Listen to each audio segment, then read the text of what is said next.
Oh, and there we go. We are indeed back yet again with more Summer League action, folks. Yes, we did just have to walk up off the beach. I know it's a little dark outside, it's a little late for the Summer League action, but we are indeed back in the building. Why? Because we're basketball sickos, and we have the number one drafted player taking on the number 2 drafted player. So of course we're gonna be seated, tuned in, ready to go. I'm hyped for this game. You got Peterson coming off a pretty fantastic first 2 Summer League games out there in the Utah Classic, taking on Dybansta. We've already seen Peterson give interviews talking about how he knows, he wanted to be the number 1 pick, knows probably should have been the number 1 pick. It's fine going number 2 because he's happy where he is. Of course, he's going to say that he just got drafted to the team, but definitely is going to be going at Dybansta here tonight. We know AJ's not going to back down from the challenge, but the last 3 times these guys have been matched up against each other, Darryn Peterson has come out on top, so we'll see what they look like today. It is, of course, Summer League, so we're not going to do too many overreactions, but I can't wait to see Dybansta versus Peterson here tonight. I know it's just Summer League, but man, oh man, is basketball fun to watch. This is what we're here for. Not to mention, Daniel Berry Sports, Justice Dad, George Jones, appreciate you guys. Not to mention that the New York Knicks are back in action tomorrow, baby. We're back in action tomorrow, y'all. Back like we never left. I'm so hyped. I'm so excited for this to happen tomorrow. Mostly because, are you going to line up? Thank you. Mostly because it was recently announced that my guy, the Knicks, they didn't take somebody in the first round, but they did take a young up-and-coming guard. They took a swing on an upside player in Jack Kyle out of Germany. It is yet to be determined whether or not he's going to stay or be stashed overseas, but he has last minute been added to the Knicks Summer League roster, so I'm excited for him.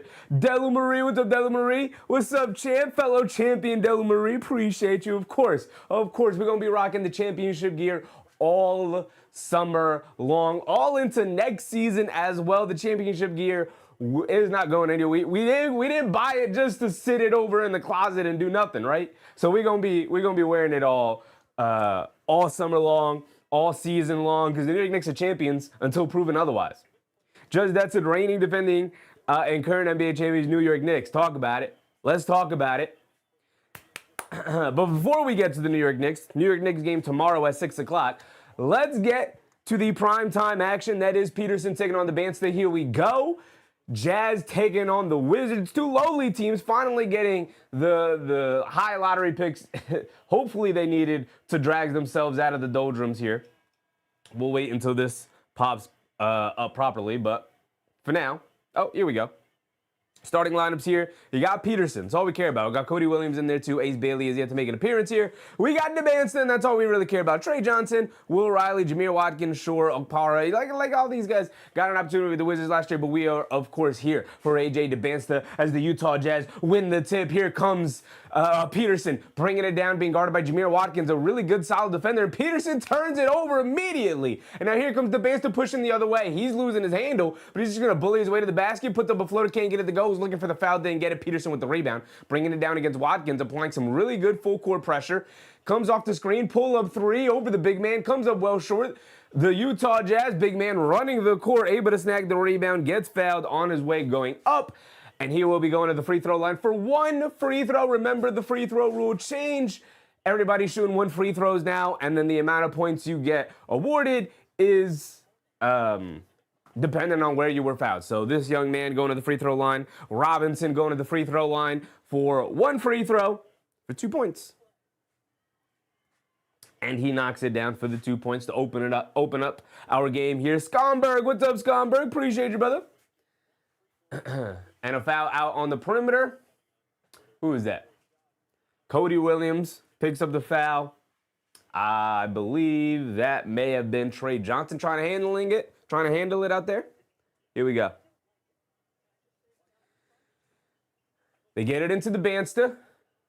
Dybansta coming to his left off the screen, attacking the big man, putting his head down, attacking all the way to the rim, reverse layup, got it to go, a lot of contact, no foul call, but we're seeing the drive and the athleticism, the finishing ability of AJ Dybansta there. Peterson has it up top, being guarded by Jamir Watkins, applying a ton of pressure. He's able to slither past him, draws the foul on his way to the basket, snaking the pick and roll, crossing over again, back to that right hand, going to the scoop layup, again whacked across the arms. He's going to the free throw line for one free throw for 2 points. Scoreboard, I'm doing good, brother. I'm doing good. Had a really nice day. Had a really good dinner. Getting ready. Had a decent nap. Not a great nap. Had a decent nap. But ready for this basketball game. I've been thinking about this basketball game all day. I'm not going to lie. Again, I'm a sicko. I know the France-Morocco game was popping. I know as Peterson misses the free throw, he's scoreless here. Ooh, the band still running the court, throwing a nice pocket pass to Will Riley, running the court with him off the missed free throw. He gets the dunk and the foul, a late foul call. The band still with the assists.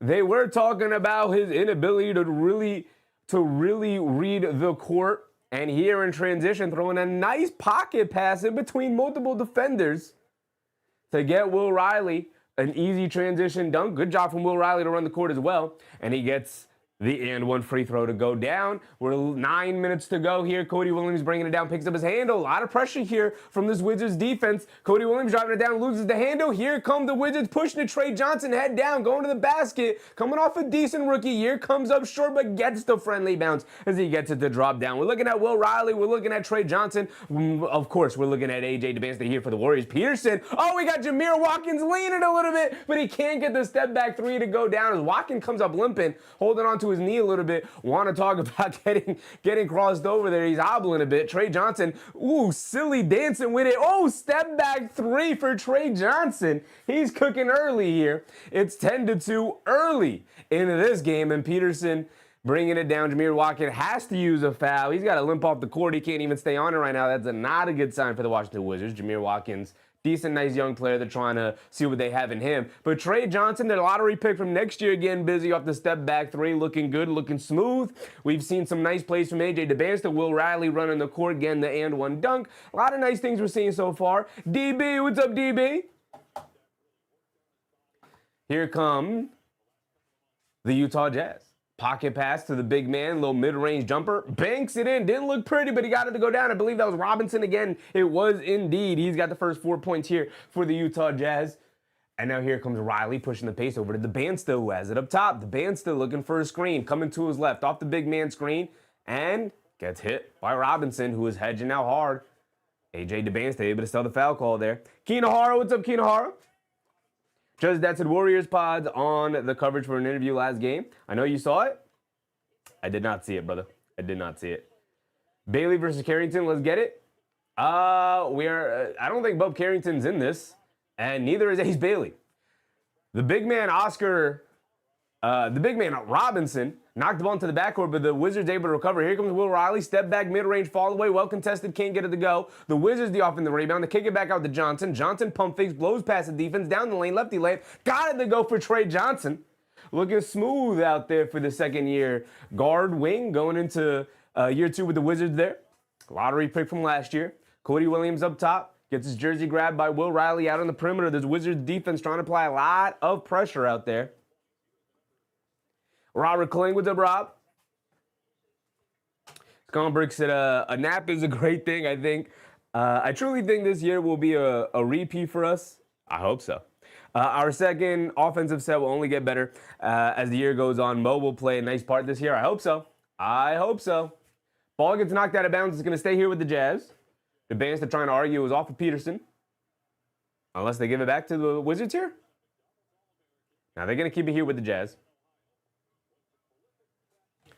Robert said, don't forget to give a thumbs up. Appreciate you. They can't get out to the big man Robinson, who's going to put up the three, can't get it to go. Robinson, get him up there. I'll tell you that. This young man Robinson here for the Utah Jazz.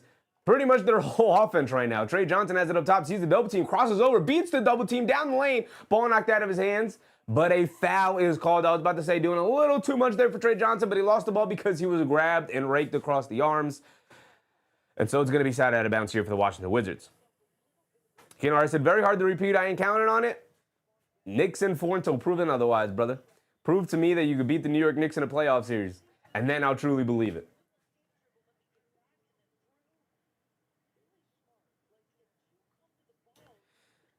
They're going to put him at the free throw line. Interesting. Trey Johnson knocks it down, gives him the 2 points. Interesting to put him at the free throw line. There definitely wasn't in the act of shooting, but okay. Trey Johnson applying some pressure in the backcourt to the young kid Hinson. Hinson. And now Cody Williams has it up top, gets it over to Peterson. Peterson very quiet, unlike the games out there in Utah for that summer league, where he was in fuego, looked like a superstar. Getting a lot of pressure applied to him right now. Here comes Cody Williams down the lane, lost the ball, but that's because they call yet another foul, and this one is on Jameer Watkins. You can check back in. Is that Jameer Watkins? You just checked back in? It is. He left the game a little bit earlier with a little bit of a knee tweak, but he's back in there. Picks up a foul here, and again, they're going to put him at the free throw line. There's a lot of free throws so far. I said, I'm on Utah for the over so far.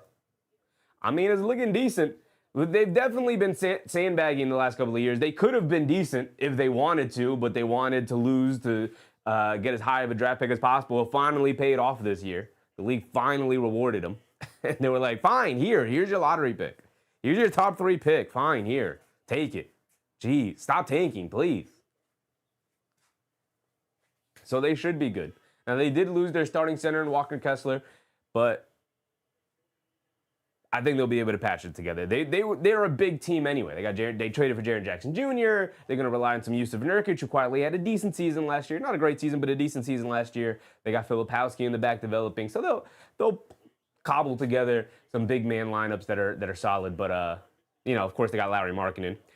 As the Utah Jazz, Peterson misses yet another free throw. He's 0 for 2 from the free throw line now. Has been scoreless. Trey Johnson dribble, pull up 3, can't get it to go. Rebound to Jameer Watkins, catches, hop, step, dunk for Jameer Watkins. I'm a big Jameer Watkins fan. I like him. I liked him during his draft cycle. I like him here so far and what he's showing. I believe going into year 3, if I'm not mistaken. And then AJ Dybansta picks the pocket of Cody Williams in the backcourt, but he can't pick it up as the big man Robinson able to save the play here for the Jazz. Jameer Watkins applying pressure to Peterson, who can't create the separation here. Hesitation, mid-range, fall away. Can't get it to go, throws up an air ball. Really struggling against his defense. And this is why you don't overreact to Summer League. He was unstoppable the first 2 games, really struggling here against the Watkins. Oh, and a reverse pivot spin for Will Riley gets called to travel. We're not going to get too excited. It was a pretty move. I don't think it was a travel. Maybe he slid the pivot foot and that's what the travel came from. But I like the energy in this game so far. I like the energy a lot. Big Rud, what's up, Big Rud? Dylan Marie said they're doing the new free throw rule. Yeah, still rocking the new free throw rule for sure. For sure. Suns Jen, what's up, Suns Jen? Here come the Utah Jazz bringing it down. The Jazz up top. They hit Robinson, cutting to the rim again off a screen. Goes through his hands, flies all the way out to Cody Williams for a 3. He can't get it to go down. AJ Dybansta the rebound. He's pushing it. Putting his head down, attacking. Hop step, fall away, midi, a lot of contact. Gets the foul call and the mid-range shot to drop down on the fadeaway. He's going to the foul line for one more. AJ Dybansta. He's looking big. He's looking strong. He's looking powerful. While Peterson looking a little slender, looking a little weak against this Washington defense. And we know, obviously, NBA-level defenses will be applying a lot of pressure to a guy like Darryn Peterson if he's going to indeed look to play point guard for the Utah Jazz, who don't have kind of a natural point guard in their starting unit. It's going to be a combination of him and Keontae George sharing point guard and ball handling responsibilities, and struggling a little bit here, as to be expected for any young guard coming in, especially a non-traditional point guard. Keenar said they essentially didn't lose Kessler because he never played. Yeah, but they were really good when he played, though, and I think that's the thing where it's like, can you rely on Nurkic as your starting center? Will Filipowski take a leap as a legit center, even though he's kind of on the smaller side and not much of a rim protector? We'll see. Keenar said, what's the new free throw rule? So they've had this free throw rule in the G League. They've been testing it out for a couple of years now to see if it's something they really want to bring up to the NBA level. But in the G League, and what they're trying to do here in the Summer League this year, is that every trip to the free throw line equates to 1 shot. No matter where you get fouled, you shoot once at the free throw line. So if you get fouled on a 3-point attempt, you have 1 shot at the free throw line for 3 points. If you get fouled on anything inside the 3-point line, jump shot, layup, doesn't matter, you shoot once at the free throw line for 2 points. And then obviously and ones you shoot one time. Anyway, so the point of the rule is to try and speed up the pace of the game and not have the stoppages last as long as they have been or they do. I just think the better. I don't like the rule. I was willing to give it a chance. I don't like the rule. I don't think it helps the pace of play or anything like that. I don't like it at all. Dybansta at the free throw line for one more. I think it's fine for G League. I really do, because, you know, you kind of want that pace to be picked up anyway a little bit. It's a development league, but even in Summer League, I think it's fine. But when it comes to the NBA, leave the free throw the way it is. Shorten the review periods and don't call as many fouls. Cody Williams all the way to the basket, gets the layup to go. Dybansta did knock down his and one free throw. It's 19-6. Keenar said, so why is that not just inviting hack defense? Because it's actually supposedly curbs hack defense, because a guy doesn't have to take 2 free throws for 2 points. He could just take 1. Will Riley at the free throw, loses the hand on the ball, kicks out to Trey Johnson. He has to heave it from the half court, throws up an air ball, and that's a shot clock violation right there. So instead of having a guy have the pressure build up from being at the free throw line and standing there by himself for 2 shots, he just has to step there and take 1. Now, again, I don't know what the numbers, what the analytics will tell you about how beneficial it is for a poor free throw shooter versus a good free throw shooter, and if it's beneficial or what. It's just to help the pace of the game. And again, I don't think the NBA has a pace issue in terms of guys taking long the free throw line. If anything, the pace issue is due to too many whistles being blown and too many stoppages in plays for rebounding. So, Mark, what's up, Mark? The Jazz missed a little mid-range jump shot. Peterson and Dybansta both out of the game now, as Will Riley of the Wizards driving it down and leaves it off to the big man for a 2-handed slam. What a drop-off pass for Will Riley there. Very impressive play. And now Cody Williams driving it down the other way, loses the handle, picks it back up. He's got nothing after a pretty impressive showing out there in the Utah Summer League, obviously the lesser of the Summer Leagues. The Utah and the California Classic Summer Leagues take place before the Vegas Summer League, the True Blue Summer League competition, as the Utah Jazz spray it out to the corner for a 3-point make. Peterson and Cody Williams looked unstoppable out there, and yet here, as Trey Johnson throws a step back 3 straight away, can't get it to go down. Here, both of them struggling a bit, struggling pretty mightily. And now, here come the Utah Jazz. Cody Williams tried to get the handoff, gets knocked out of bounds by the Wizards. It'll stay here with the Utah Jazz. Scoreboard said, I wonder how that will affect free throw percentages. Yeah, they're just testing it out. I don't think it's going to go into the NBA this season. But they are just kind of testing it out to see, I guess, how general audiences would react to it. Again, they've been testing it out in the G League for a couple of years now to see if it's something they would ever want to bring over. Again, I think it's fine for Summer League play, and I think it's fine for the G League because these are kind of developmental cycles, developmental leagues and whatnot. For these players, it's not like we're not really keeping track of the standings, and there's not a ton of value on these wins left and right and whatnot. It's really just to kind of give these guys an opportunity, and the Jazz have to use a timeout because there's full court pressure from the Washington Wizards. They can't even inbound the ball right now. So we're going to get a timeout from the Utah Jazz. We've got 3:43 to go here in this first quarter. Peterson and Dybansta both out. Looks like Peterson's going to check back in after this timeout. We will see when we come back from this break, but here we go. Yeah, so that's the new free throw rule that they're testing out here, that they brought over here to the Summer League. They've been testing it out in the G League for a while. We'll see. I don't think it'll carry over to the NBA next year, but I do think it's something that they are thinking about carrying over to the NBA at some point. And I hope they don't, because I don't like it. Again, I think it's perfectly fine for G League and Summer League, but not for an NBA regular season, and definitely not for the playoffs. Robert Kling said, I agree with you about Adam Silver sucks. Adam Silver has not been great. Not been very good at all. He's done some good things. He's done some bad things, but I do think the bad things far outweigh the good things by a lot. By a lot. Kenar said, just increase variance, then I see. Does it increase variance only taking 1 free throw? Maybe. I could see the argument going either way, where it's like it's taking away variance because it's taking away more shots. The more shots you take, the more it is kind of inverse. The more 3-point shots you take, the more variance you're introducing. So you would think that the more free throws you take, the more variance you're introducing. Yeah, I think you're reducing variance by reducing the amount of free throw shots being taken. But I will say, it's already extremely valuable to be fouled on a 3-point shot. If you now only have to make one free throw for 3 points, my goodness. I just don't think it's a great rule for competition. Like, put the pressure on these guys to step to the free throw line and make some free throws. It's a very important part of the game. Here we go, and they immediately, coming out of the break, call a timeout on the kid Robinson for setting an illegal moving screen, and the ball will go back to Washington. Here we go. Kennard said more points on fewer shots, fewer attempts equals more variance.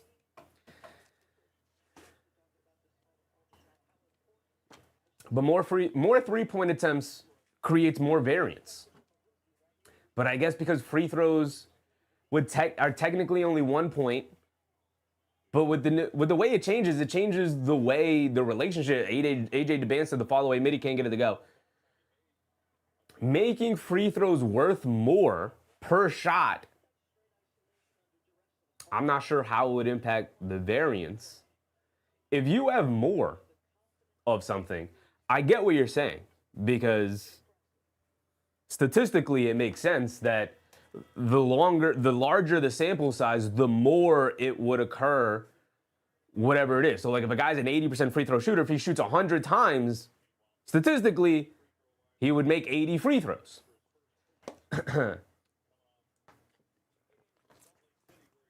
But when it comes to 3-point shooting, once you start getting to 50 3-point attempts or more, you're including more variance into a game by including more samples, and especially with the distance that it takes. Dybansta, another kind of awkward fall away shot, can't get it to go. Guy gets fouled under the basket.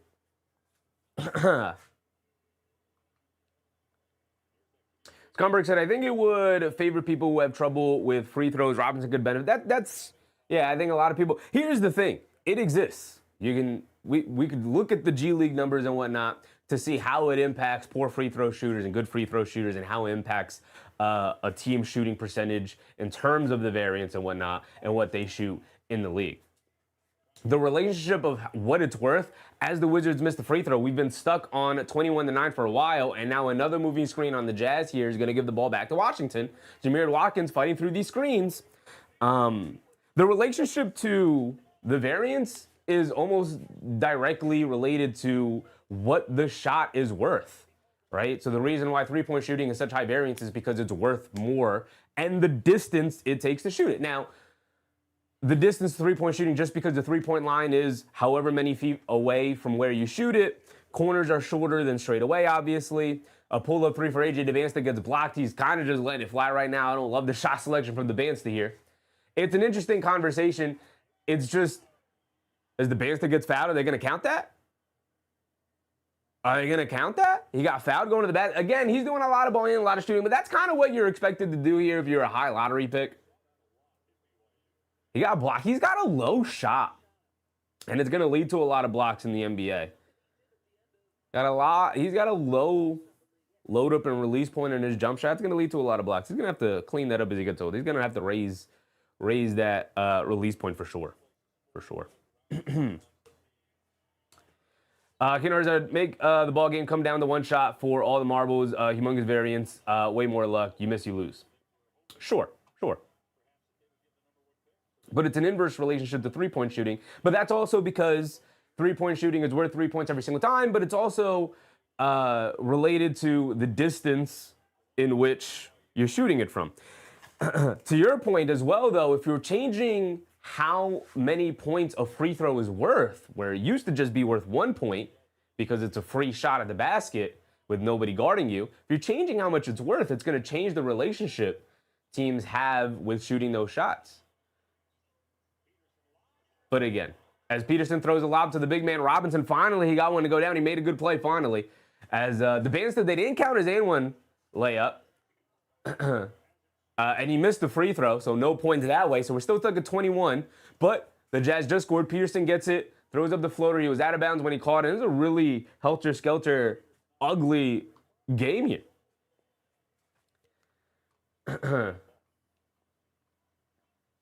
Ronald McPaulson, more pressure like a penalty kick? Yeah. I don't love it. I don't love the rule. Just haven't watched it for a couple of games here in Summer League for a couple of days now. Sitting on it, ruminating on it. The big man for the Wizards rolling to the basket, can't get the layup to go. He does draw the foul, so he's going back to the free throw line. A lot of free throws here. And again, it's never how it's not the players sitting at the free throw line that extends these games, that kills the pace of the game. It's not us sitting here watching them shoot free throws. The problem is the frequency of these calls. Now, it's Summer League. I'm not going to be complaining about the amount of fouls being committed here because it's Summer League. You're going to see a ton of silly fouls. These young players are learning. That's the point of the Summer League here. Adapting to the NBA game and whatnot and the speed of it. To varying levels, of course, as some teams have like legit NBA role players and other teams are kind of just giving some guys a chance.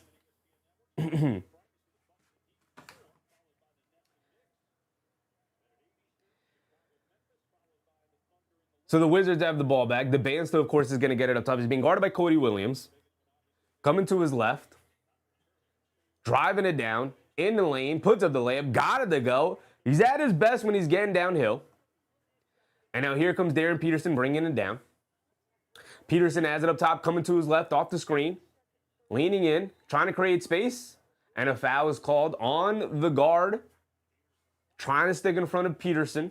Holding on to him.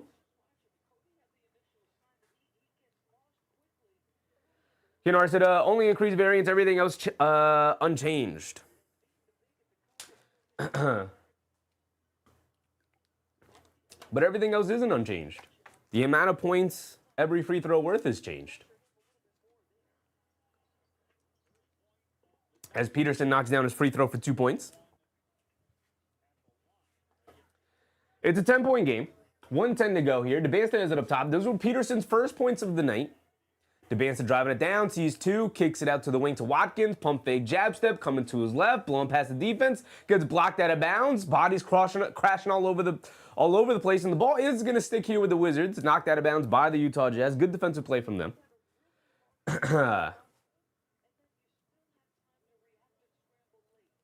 Kennard said, if you do the opposite and make a player shoot 100 free throws for 2 points, variance from their average goes way down. Right, but the amount... Oh my goodness, Dybansta. Jab step, one dribble, all the way to the basket, two-handed slam in the middle of the lane against multiple defenders. Too big, too strong, too talented. And you want to talk about... I thought Peterson for sure was going to come out and start giving it to Dybansta. He already has 2 Summer League games under his belt.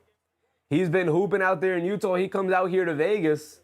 Comes out pretty slow, struggling against the pressure from these Washington Wizards guards, guarding him out on the perimeter. Dybansta handling it pretty decently.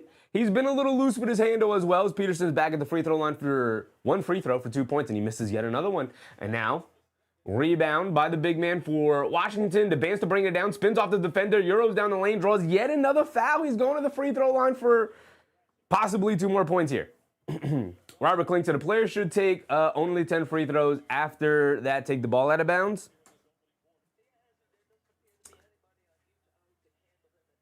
Maybe. Kennard says, Dybansta's like, I'm the number 1, Darryn. Observe. I mean, Darryn Peterson had a lot to say previously about, he felt like he was the number 1 overall pick, wanted to be number 1 overall pick. He's got nothing against Dybansta. They have a healthy, competitive spirit about the both of them, going at each other, going back to high school and whatnot. But Dybansta's giving it to him right now, I got to say. Here comes Utah bringing it down. They kind of wanted it over and back on the young man bringing it down here for Utah. That is Harmon, I believe. He's putting his head down, doesn't pass it, ends up getting blocked, picks up his handle, shot clock winding down, over to the wing. Peterson, rhythm dribble, sidestep 3. There you go, Darryn Peterson. Just needs to build up a little bit of rhythm here.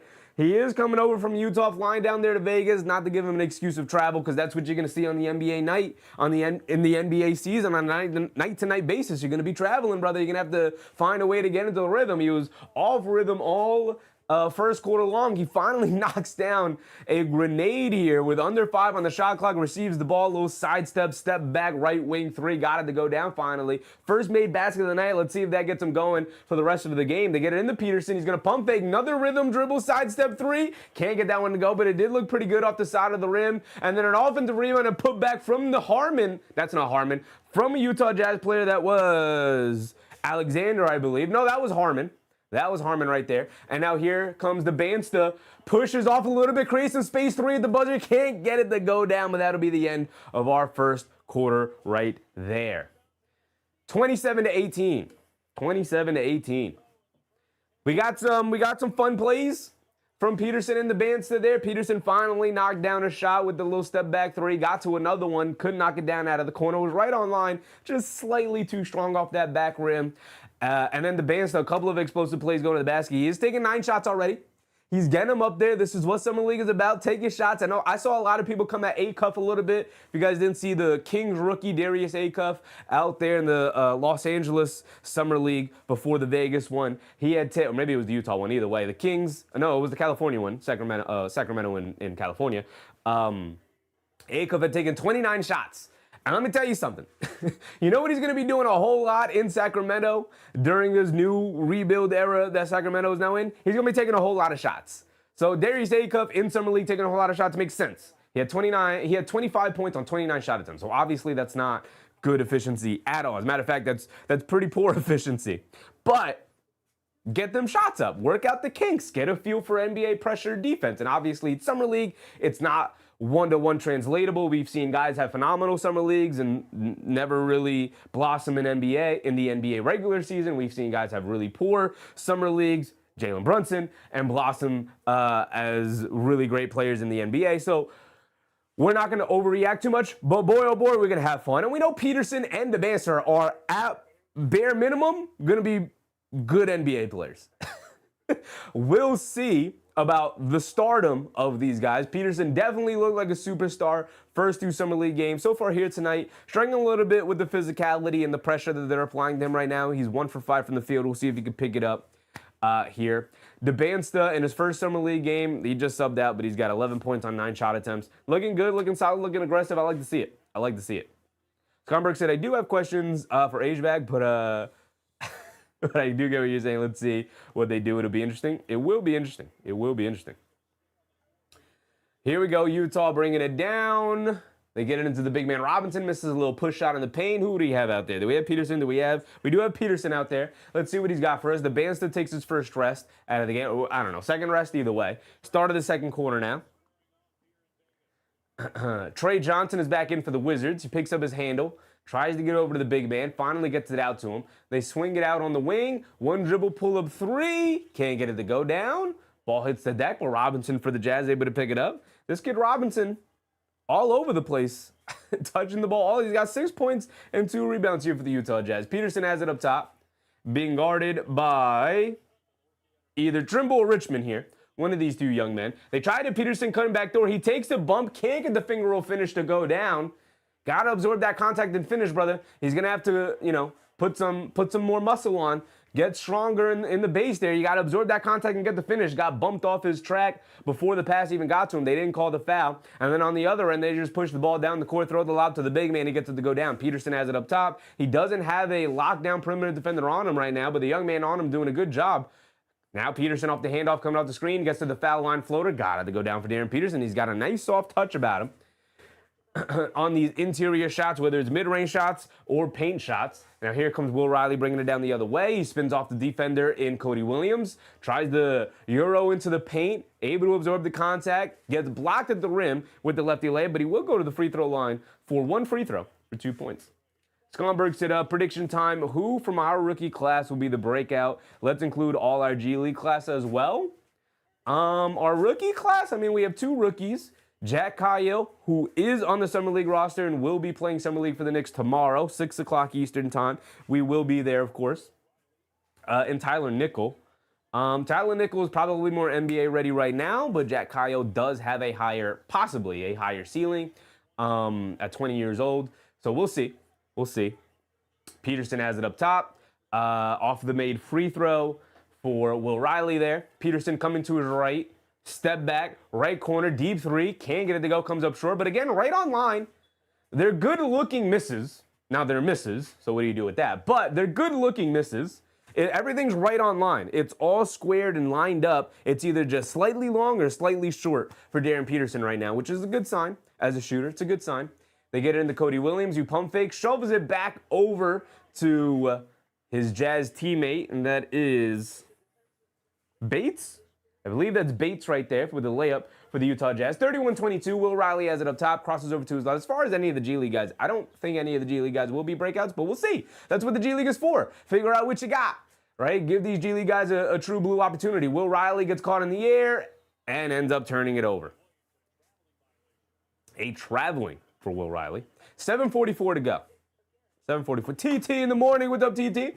People were doing the same to our rookie early just because he had a weak first half. These guys are still learning. Oh, for sure. For sure. Listen, Dybansta, Peterson, going to be really good NBA players. But the pressure is on these guys to be true blue stars, if not superstars in the NBA. So that's kind of the pressure they're dealing with. But overreaction to Summer League is always going to happen, always going to fly. I'm going to overreact positively to everything, and I'm just going to negate anything negative that happens. That's just the way I lean. I'm more of a positive guy. Kenar said, we got no rookies likely to break out. We do have a sophomore looking to break out of Mo Diawara, though. Right? We do got Mo Diawara in the back. We'll see what he looks like tomorrow. I can't wait. I can't wait for year 2 Mo to get it started. Will Riley has it up top. Dancing with it. Will Riley had a really nice second half of the season with the Wizards. Again, the Wizards were looking to lose. They gave Will Riley an opportunity. He looked really solid for them in his rookie year. Trey Johnson mishandles the ball. Here come the Jazz pushing the other way. Oh! And a lefty slam, and he got something to say about it to Will Riley. Brother, get an NBA contract first. But I like the aggressiveness. They hand it off to Will Riley. Mid-range pull-up jumper. Can't respond right there. Now here come the Jazz pushing it the other way. DB, I can't wait, man. I really can't wait. I'm so excited for Summer League. So excited for Mo Diawara. Year 3, Dottie. Another 3 from the young man who just had a big-time dunk, can't get it to go. Will Riley chases down the long rebound. He's bringing it down the other way. He has it up top. Riley crosses over to his left, hands it off to his teammate. Back up top to Trey Johnson, out by the logo. Hesitation drive to his right. In the mid-range floater off glass. Got it to go down for Trey Johnson. They want to see Trey Johnson take a mini leap here. Their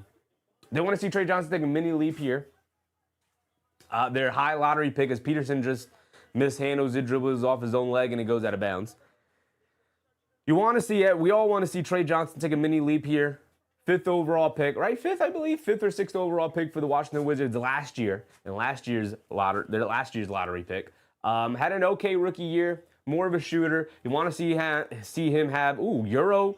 Windmill gather Euro, trying to go to the Donovan Mitchell, can't get it to go. They get it back out to him on the relocation. Trey Johnson splashes it down. He can be a special shooter. The problem is he's not much of a ball handler, not much of an interior driver, not much of a playmaker, and not much of a defender right now. So he's got a lot to work on, but he does have a translatable NBA skill that he showcased in his rookie season in shooting. He's got to do a lot else though.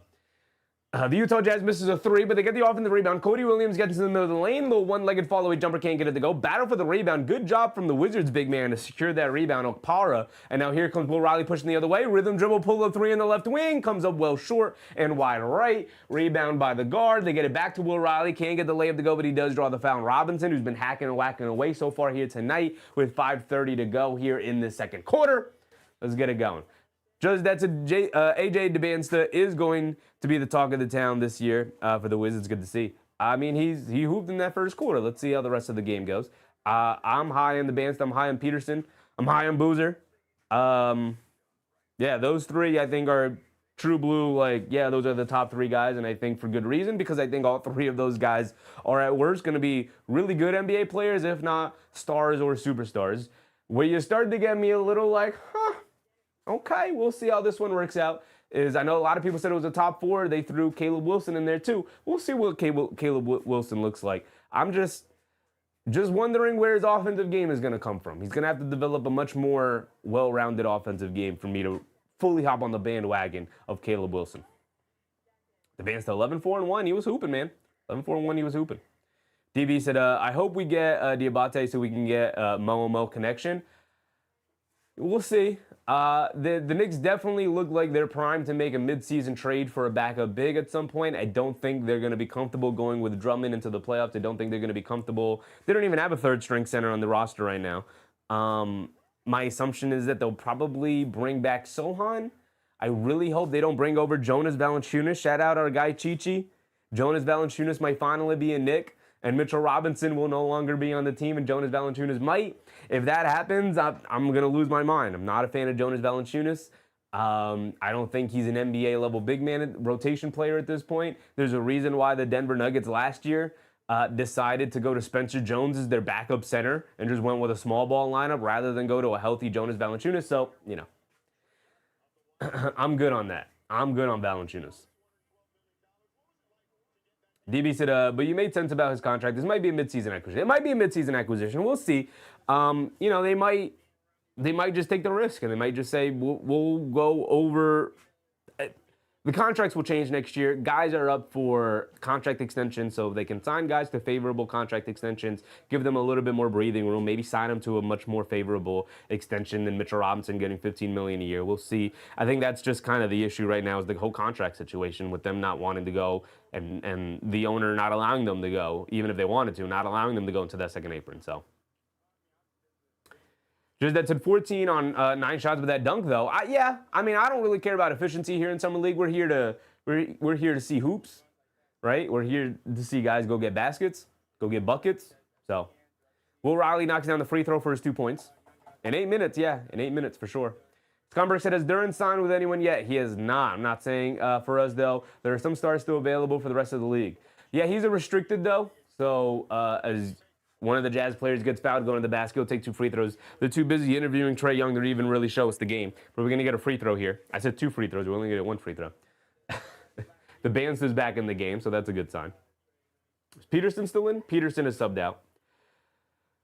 Jalen Darryn has not signed anywhere yet. The market is completely dried up for him.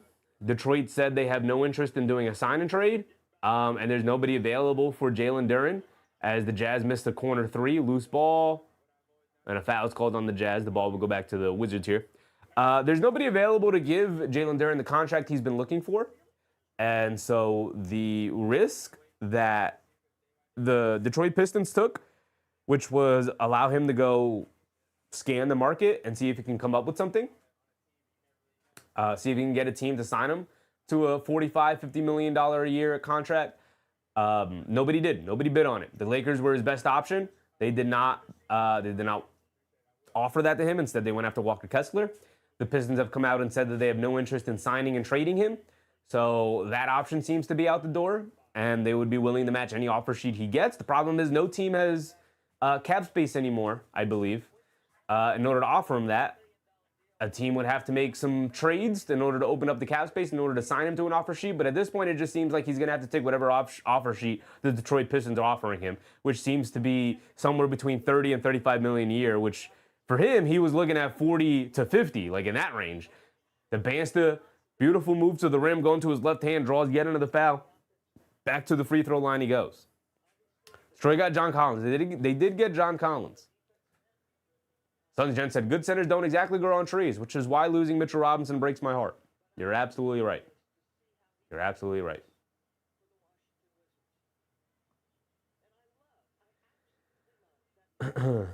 Kinohara Beef Stew did get traded over to the Utah Jazz, over to the Memphis Grizzlies on draft night. So, was it draft night? Either way. Got traded to the Grizzlies. Interesting trade. Interesting trade. Dybansta gets the friendly bounty, gets the free throw to drop down. And then some more full court pressure from the Wizards here forces yet another turnover. They can't inbound the ball. And Alexander, they throw a wild pass to Alexander. He tries to save it, but he's out of bounds ultimately.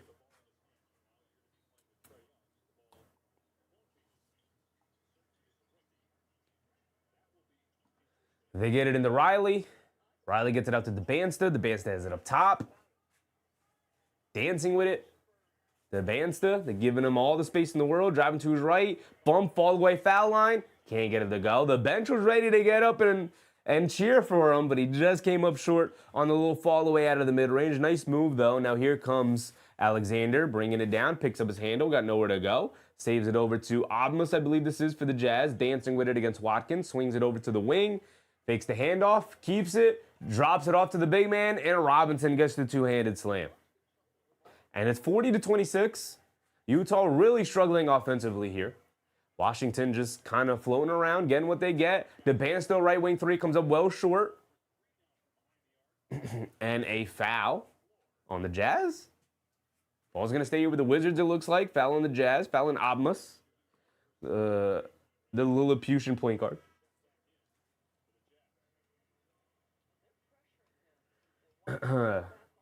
Kennard said, getting Collins and letting go to Harris and Stu was a good move. Now they just need to sign Darryn and back on reduced money from what he expected. Yeah, the issue with the Darryn thing is this might be a bridge-burning offseason, right? Maybe relationships can be repaired and whatnot, but if this is a relationship-breaking offseason, it could spell long-term doom for the Detroit Pistons. Maybe, possibly. We'll see. Again, maybe they can smooth things out over the long run, but Obmus, a right wing three, can't get it to go down. Good box out and rebound from the Washington Wizards, and now here comes Will Riley pushing the other way. Right, you know, the NBA at times can be more of a relationship than anything else kind of league. And great defense from the Utah Jazz to break up a lob pass. And now they're pushing the other way to 5-on-4. They leave it off to Peterson. Pump fakes from three, throws up yet another floater, and he gets yet another floater to go down for Darryn Peterson. Catching a rhythm here tonight, 42-28. A little over 3 minutes to go here. Dybansta bringing it down on the right wing, and the Wizards are going to use this opportunity to call a timeout.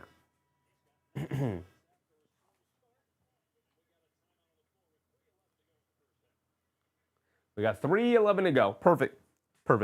The issue with Jalen Darryn, to me, is really weird with Detroit because obviously, look, signing Jalen Darryn to a $40 million contract, $45 million contract annual salary is horrific, detrimental to their ability to build the rest of their team out in the future.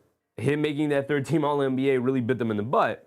And then the absolutely horrific showing in the playoffs cost him so much money. I don't think they would have even really hesitated too much to give him a $40 million a year contract, at least. But right now they're saying they don't want to go anything over 35 annually, which really limits, obviously the amount of money you can make. And, remember we talked about it. Those early reports came out immediately during free agency. Like, free agency started at 6 o'clock, and then, like, Chris Haynes, I believe, was the first one to report it, where he was like, so Jalen Darryn is looking to go to the Sacramento Kings or the LA Lakers. Like, immediately was like, I want out of Detroit. They're not, we're so far apart on the extension talks during the season, and they probably already intimated to him that, like, this is our number. This is what we're offering you. So,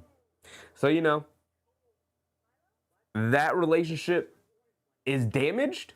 Is it damaged beyond repair?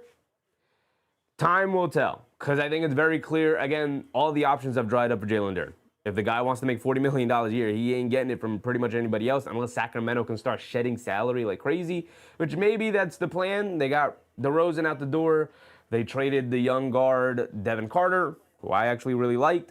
Coming out of his draft class, he had not been healthy, has not really shown too much, so they get off of that contract.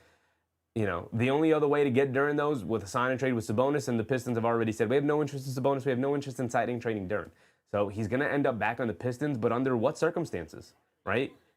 As AJ Dybansta, again, going to the rim, and again gets fouled. Going back to the free throw line. This kid finds his way to the free throw line constantly. It's a great sign. It's a great sign, right? What does that do to the relationship of Jalen Darryn, his team, and the front office, especially moving forward? The fact that he has yet to sign that Pistons deal is troublesome. It's troublesome. Dybansta knocks down the free throw, gives them the 2 points, 44-28, under 3 to go. And now here comes Alexander for the Jazz. Is Peterson still in there? Peterson is out of the game. I know Peterson's still out there. 9 points on 9 shot attempts. Dybansta 15 points on 11 shot attempts. Peterson has it up top, swings through to his left, and a foul. Jamir Watkins. Peterson getting a little bit more acclimated to the game. There you go. There you go. I feel a big second half from Darryn Peterson coming, I got to say. He's looking much more comfortable here in the second quarter than he already did in the first quarter, just having to adjust to the physicality so far. Alexander gets it into Peterson, gets it back to Alexander, coming to his left, gets to the mid-range, pull-up jumper, can't get it to go, battle for the rebound, picked up by Watkins, good fight from the big man to save it over to him, hit ahead to Dybansta, tries to step through and gets fouled by Peterson. Dybansta's just so big, wingspan, arm so long, that he caught that ball, he spun right into Peterson. Peterson, great positioning defensively, cut him off a little bit. Dybansta just put his hands up in the air with the ball, and then swung through and tried to go through. Peterson tried to go for the ball, got a whole lot of arm, and it's going to send Dybansta during the bonus right back to the free throw line for another free throw for 2 more points. Whew. Round of applause said Knicks need LeBron? Nah, brother. You might mean don't need LeBron. That's for sure. Here comes Alexander bringing it down. A lot of pressure here, struggling with his handle. Now he finally gets across the timeline. They show 2. And then a jump ball as the big man ends up ripping the ball right out of Alexander's hands. Utah really struck Reese, the Wizards big man, ripping the ball right out of Alexander's hands for Utah.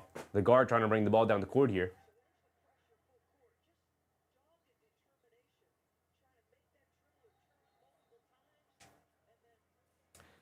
Kennard said, we need LeBron like we need a hole in the head. New York doesn't need anything. They need a third-string big man. That's about the only thing they need. They just won the championship. Trey Johnson trying to go along the baselines, ends up stepping on the baseline, and that is a turnover.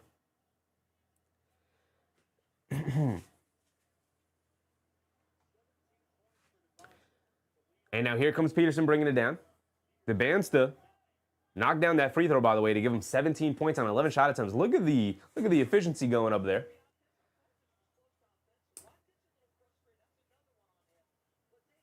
Jamir Watkins applying full court pressure to Peterson as he's trying to bring the ball down the court now. And they call a foul on Watkins. Watkins wanted to push off on Peterson.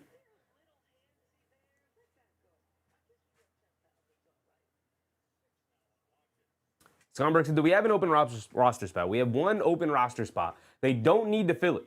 They are not required by the league to fill it. You can keep an open roster spot going into the season. I do expect for them to use it at some point, unless they're looking to make a midseason trade and they want to keep that roster spot open, but we'll see. We'll see. They do need a third-string center. As the big man for the Jazz misses the little flip shot, goes out of bounds, going to go back to the Wizards. Kid Robinson putting up shots, I'll tell you that. I'll tell you that. We're under 2 to go.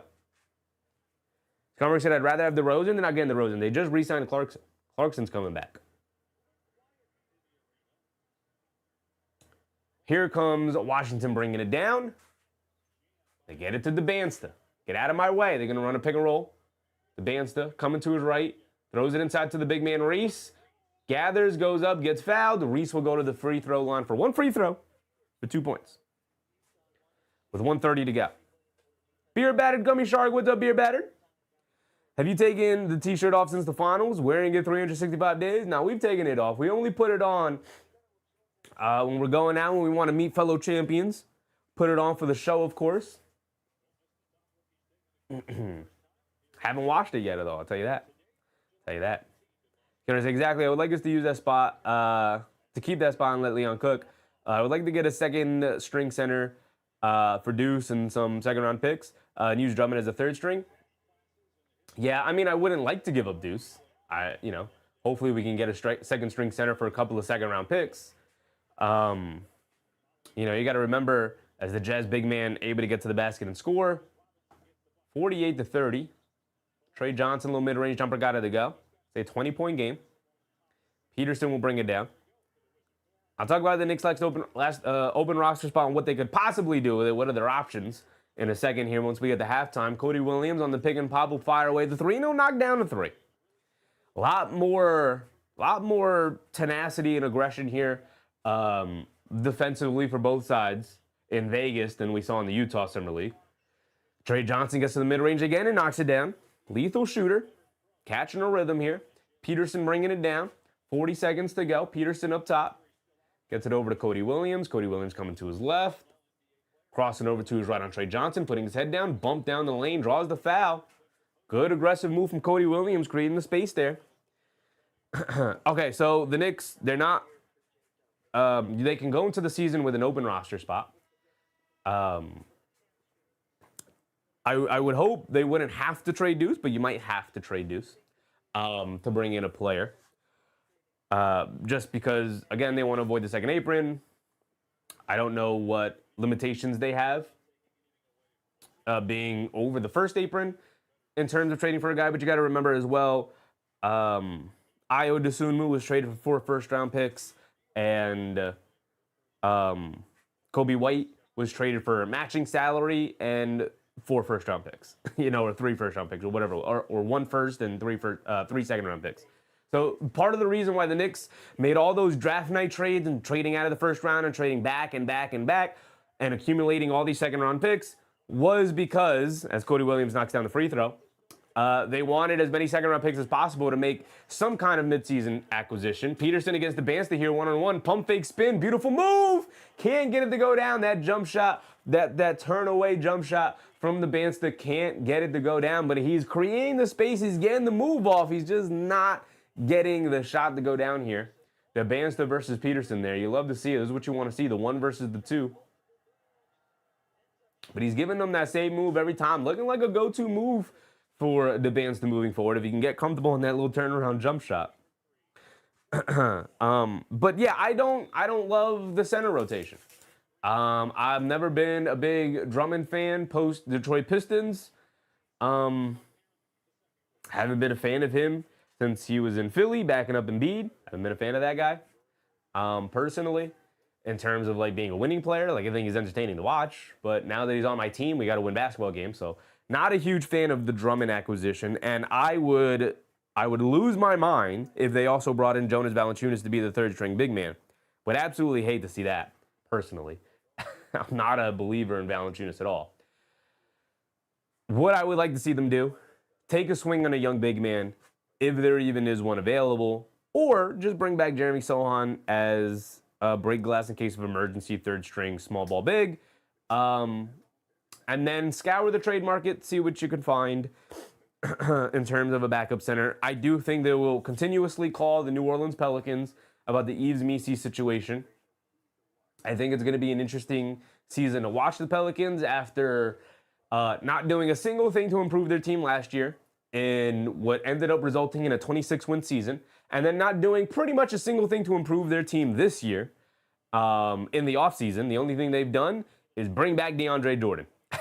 So, the Knicks have been calling the New Orleans Pelicans. Yves Missi for a season and a half now has been the apple of their eye. Like, they think that is indeed a guy that they can bring in and mold into a Mitchell Robinson type of player, right? Offensive rebounder, big-time rebounder, shot blocker, rim protector, rim runner, lob catcher, stuff like that. Good screen setter, young big man on a rookie contract. Like, that is a guy they targeted. The problem is the Pelicans are so poorly run that they don't know that they should probably trade that guy while he still has value, because they have not played him. As a matter of fact, last season, they opted to play DeAndre Jordan over Yves Missi. So that is the guy they've tried to trade for. It takes 2 to tango, though, and the Pelicans have proven to not want to do anything.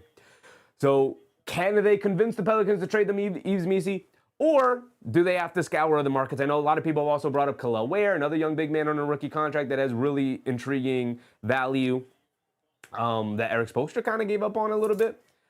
And then Dybansta draws yet another foul on the perimeter. The kid Henson, just way too aggressive, reaches in. Just going to send Dybansta to the free throw line for another free throw and for 2 points. Conberg said, man, trade deals have been weird this and last year. Young was traded for a Tubi account and a printer. Not a Tubi account, brother. Those are free.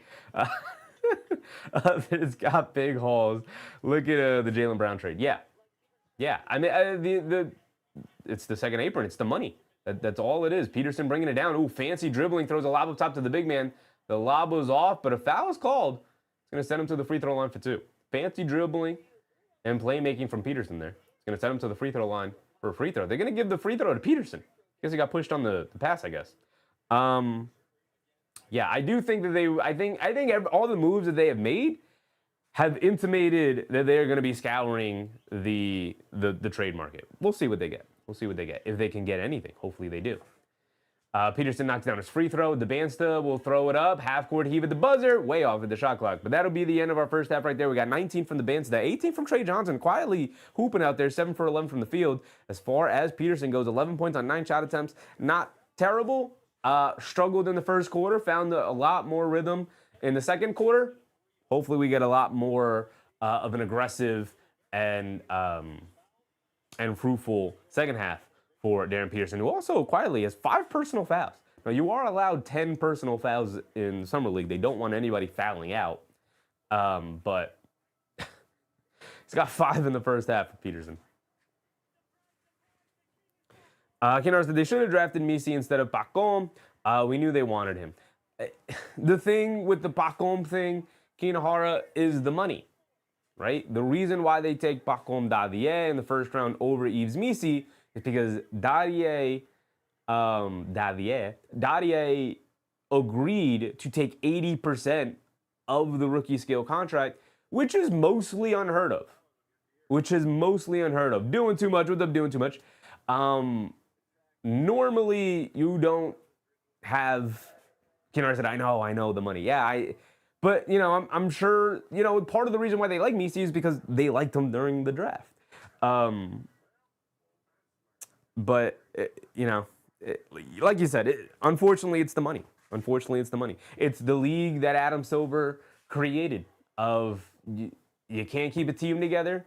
And once you have a core together, it's hard to not only keep the core together, but add to the core because you at some point have to pay the core.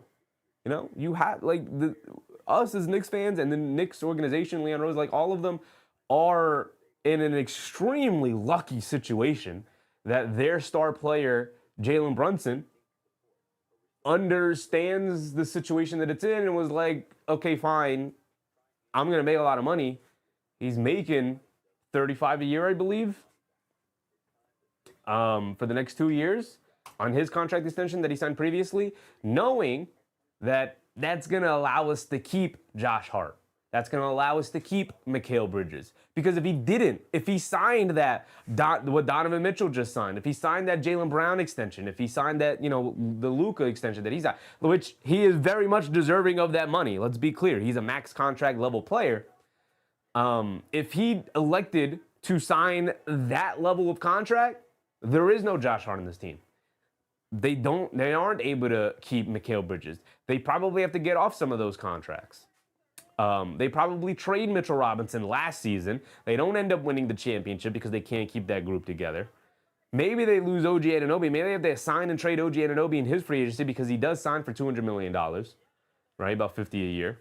So, they're in a lucky, fruitful situation where their star player recognized that and was okay with that. I'm sure other stars have also recognized that, but they're also like, hey, pay me my money, And Jalen Brunson, he's getting paid a lot of money to play basketball, but not nearly as much as he probably should be paid according to the rest of the league and where he stands in all of this, right? He probably should be getting 50, 60 million a year. He's arguably a top 5 NBA player at this point, but, had the foresight, smart enough, and comfortable in his standing in his family and in the world to be like, I could live off of 35 million. Which sounds crazy. Obviously, these are ridiculous fairy tale numbers, but the second April thing, it all comes down to the money. A lot of people have also been sharing the side-by-side graphics of Mitchell Robinson got $15 million a year to play for the Boston Celtics. And look, I love Mitch. I would have just paid Mitch. But I'm also not a billionaire who owns one of the most valuable franchises in North American sports. in the New York Knicks, right? I'm not the owner. I can't sign off on that check. If it were me, I'm signing off on that check. I'm putting us in the second apron. I don't care. I'm keeping Mitchell Robinson around. That's just me, though. But Mitchell Robinson is making $15 million next year. Landry Shamet, Jose Alvarado, Mo Diawara, and Andre Drummond, I believe, are making a grand total combined $14 million a year, right? So it's either Mitchell Robinson or those four guys. Clearly, you have to take the four guys over Mitchell Robinson, unfortunately. K Hazy, what's up, K Hazy? Everybody bought into the deal. Everyone who signed the last couple of years signed for lower than they could have. They did. Anybody who has signed with the Knicks has signed for lower than they could have. Not a lot lower. Like OG did take a little bit of a haircut off of his max contract. But, you know, those couple of millions help you. Like, again, the Knicks are pinching pennies right now because they have to, but they're pinching pennies right now in terms of, like, on the bargain bin and getting vet minimum guys on these deals. And, like, that haircut that OG Anunoby took is really helping them right now. That haircut that Mikal Bridges took on his extension, really helping them. Josh Hart probably could have negotiated for a little bit more money. He's only making around $20 million a year. Right? It's not, he probably wasn't going to get a ton more, right? But maybe he could have got $25 million a year. You know, an extra $5 million if you really wanted to negotiate for more money, but was bought into it. Knew what the captain did, and Jalen Brunson, his buddy. I'm sure they've talked about it in terms of like, hey, look, we want to stay together. We want to make this work in New York. We can't get the most amount of money possible. Also, when you're in the New York market, I know a lot of people like to talk about like the tags and all that, and that is 1,000% true. And obviously, cuts really deep into the amount of money that you get at the end of the day that you ultimately put in your bank account. Still a lot of money, obviously, but really cuts into it, of course, with the taxes living in New York and everything. But all of the off the court and brand deal opportunities should, in theory, make up for it. I mean, I don't know about you guys. Maybe it's just because, obviously I consume a lot of Knicks content. I see OG Anunoby, Mikal Bridges, Josh Hart, Jalen Brunson, Karl-Anthony Towns. I see these guys everywhere. Every other ad I see is of a Knicks player, So I think these guys are making their money back some way or another, which should be part of the equation in terms of being a star player in New York or being a big beloved player in New York, because I'm sure Jose Alvarado is also making some advertising money, some sponsorship money here and there and whatnot. He's a big name. He's got a nice cult following and whatnot. So you're signing for a little bit less. Hopefully you're making a little bit more. Landry Shamet's big in the cameras. How do we know Kodak didn't hit him up? How do we know, one of these camera companies just didn't hit him up and say, look, you stay with the Knicks, you take a pay cut, we got you. We got you with the camera equipment, buddy. We'll send it over to you. But I don't know what the finances. I don't know how much these guys get paid for an appearance. I do know a lot of them are going to be at Fanatics Fest. You think those guys are going there for free? No, they're getting paid. They're getting paid to be there. So, there's money to make off the court when it comes to being a New York athlete. And hopefully, and it seems like they are, making a lot off the court, which could help with taking a little bit of a haircut every single time you're negotiating a contract with the Knicks. And also, guys like playing in New York, and there's a very fun group of guys who very much like each other. Really gonna suck to not have Mitchell Robinson around, I gotta tell you. Keenar said 20 is a lot for Josh Hart. Shocked he was offered more than that. Could have been. I'm just theorizing. I don't know if he was. But I do think on the open market, like Josh Hart is a 6'5" guard wing who averages like 8-9 rebounds a game and is a complete, I call him the Chaos Engine for a reason. Is a complete wild card and is clearly a winning basketball player. And is one of the most beloved teammates in the league. People love that guy. Listen to that Michael Beasley interview he did with Shannon Sharp talking about how good of a teammate Josh Hart is. Like teams very much value that guy. But, and I'm just theorizing. I don't know. Maybe 20 is the max he could have made. But I do think a team would have been willing to offer him more.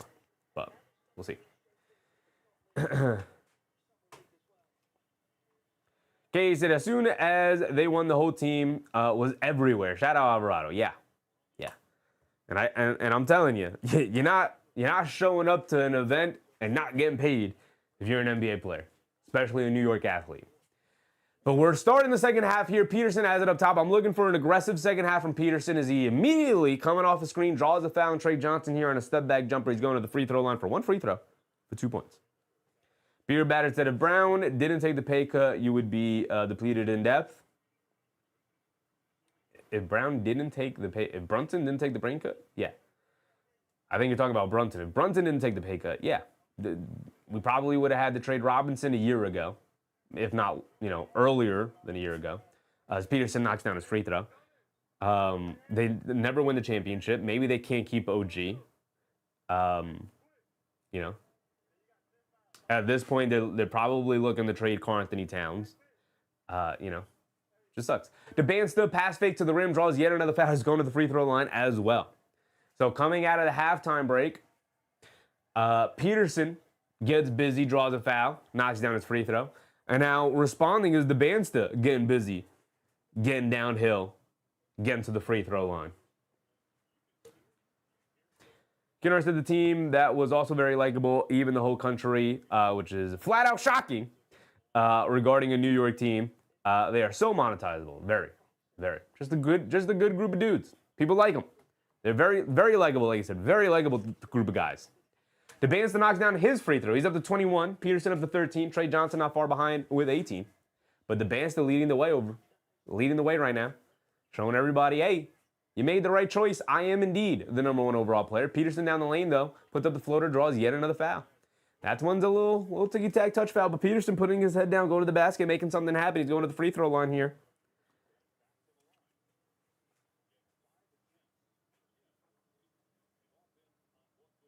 Sons Jensen, I'm blaming the sweat in my eyes. It's 111 still? Oh my goodness. We did just get past the heat wave here. Had some rainstorms pass through, which has been great. Weather's been nice and breezy. Still humid though. It was very humid this morning. Peterson knocks down the free throw. Jameer Watkins up top, hands it off to Dybansta, coming to his left. And a moving screen on the big man, Okpala, for the Washington Wizards here. Doing too much. These two first picks are going to make some noise in the league. Man, they're going to be so good. I'm 1,000% sold on Peterson and Dybansta already so far. Watkins jumping the ball handling from Peterson. He ends up turning it over. Trey Johnson mishandles it. Throws a bullet past to Riley. Back out to Johnson. Pump fakes down the lane in the paint. Draws a foul, but on the pass attempt, side of the bounce for the Wizards. DB said, I'm looking out for A-Cup. A-Cup plays right after this game, I believe. I contemplated streaming that game as well. The problem is it's an 11 p.m. start time, and I'm not sure if we're going to stay up for a Summer League game live. Dybansta to the rim, takes a bump, looking for the foul, doesn't get it. Okpala working on the boards, can't get the tip in, can't get the second one, gets blocked on the third one, and now here come the Utah Jazz. To Cody Williams cutting down the middle of the lane, gets the lefty finger roll layup to go, took a bump too, wanted the foul, didn't get it, but he did get the layup to go down. Here comes Trey Johnson pushing the other way. Gets it over to Will Riley, coming off a screen, driving it down. Riley out of the rim, takes another bump, no foul call there. And now here come the Jazz pushing the other way. Hinson gets blocked by Dybansta, doing it on both ends of the court for AJ Dybansta, who now has it up top, bringing it down behind the back, gets fouled by Hinson. And a lot of little mini extra fracas. Guys getting a little tangled up. Walk away from each other. So A-Cuff, I believe, plays right after. They're playing the Clippers, playing Wagler, Keaton Wagler, the 5th pick. Right? Playing the 5th pick. So that one was going to be fun. I contemplate doing it, but again, it's an 11 p.m. start time here for me, and I wasn't going to stay up to 1 o'clock being live. Now, I'm going to watch it, but I'm not sure it's something we should be live together with. Too late for a Summer League game, in my opinion. A step back three from Trey Johnson. Straight away, can't get it to go. Rebounded by Cody Williams. He's bringing it down the other way. Cody Williams up top, coming to his left off a Peterson screen. Gets to the mid-range, pump fakes, kicks it out to Peterson. And a foul is called on Jameer Watkins, that is now his 6th foul. Again, they make it so that you can't. There used to be a rule that there was no foul limit in Summer League games. You could commit as many fouls as you commit. And then a player came in and I believe committed like 13 personal fouls in a game. And so they immediately were like, okay, Here's 10 personal. You're allowed 10 personal fouls. Don't before you foul out. Cody Williams, a mid-range jumper, can't get it to go. Rebounded by Okpala for the Wizards. Here comes Dybansta.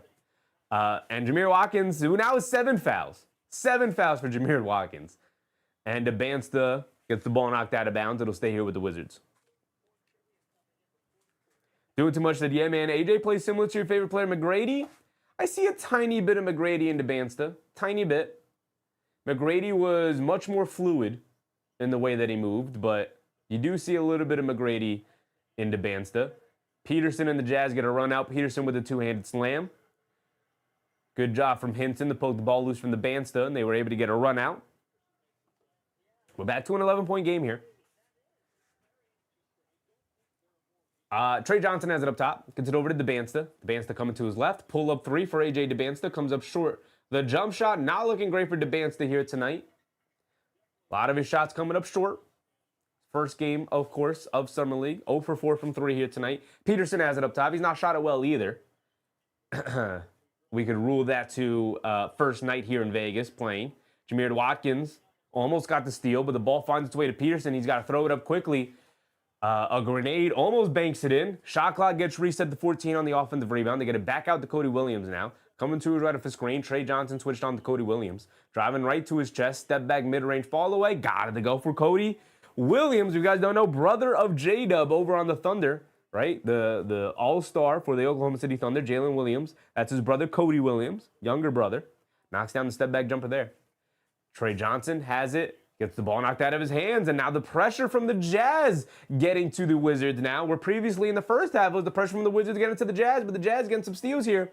But they can't cash in on this steals. Peterson ends up turning it over, throws a bad pass at the legs of his teammate coming across the other side of the lane. We got 6 minutes to go here in the third, approaching the halfway point of 5 minutes. K. Hazy.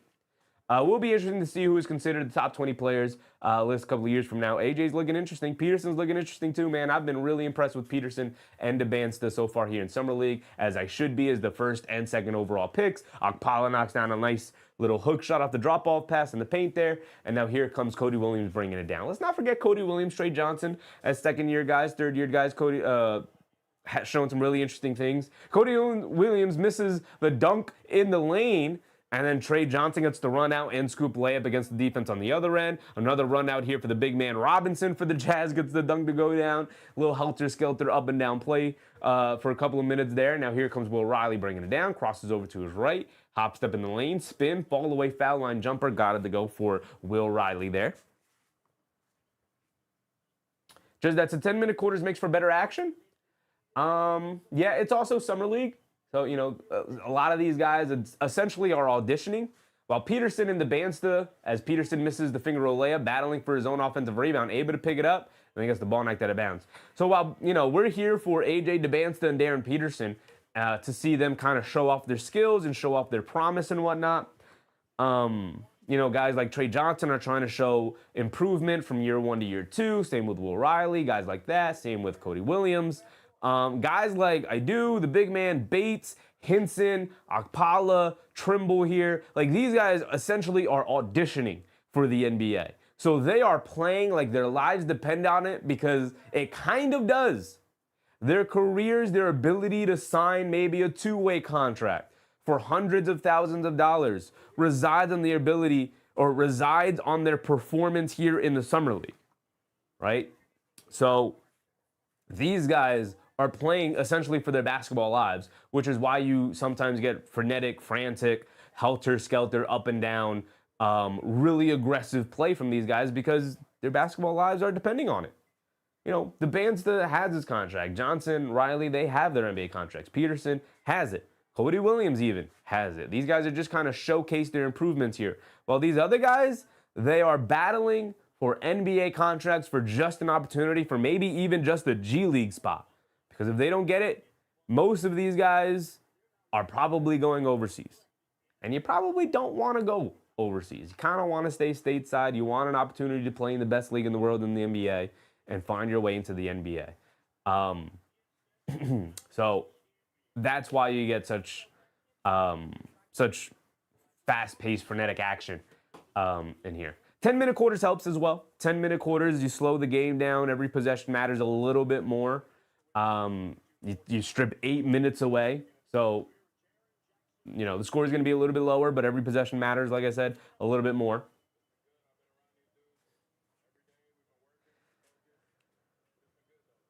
We got a little over 5 minutes to go here. 5 minutes is the halfway mark. Dybansta is subbed out. Peterson will remain in. Trey Johnson remains in for the Wizards.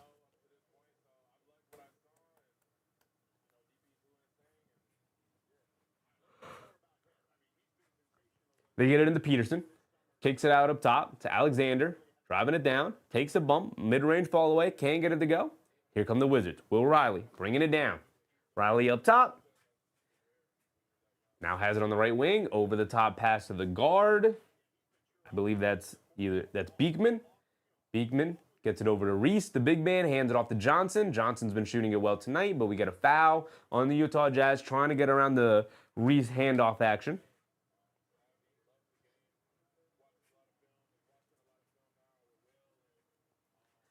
So the Wizards will retain possession. Peterson's still out there. Dybansta getting his rest.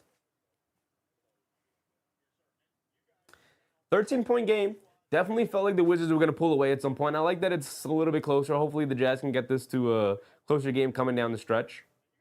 This is Summer League. If you guys don't know, they introduced a Summer League champion a couple of years ago, ever since they started really putting these on national TV. I remember back in the day, you were either watching whatever game NBA TV was playing, which they used to only hold Summer League back in Orlando.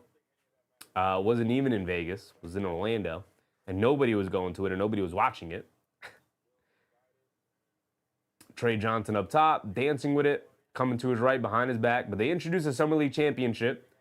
And a shot clock violation here for the Wizards. Johnson can't get the shot off. Good defense from the Jazz.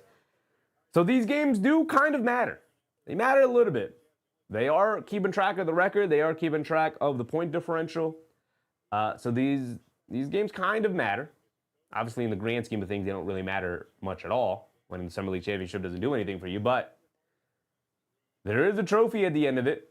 And if there's a trophy, I want to win the trophy. Cody Williams, left wing three. Got to go for Cody Williams. Jump shot looking so much better since when he first came into the league.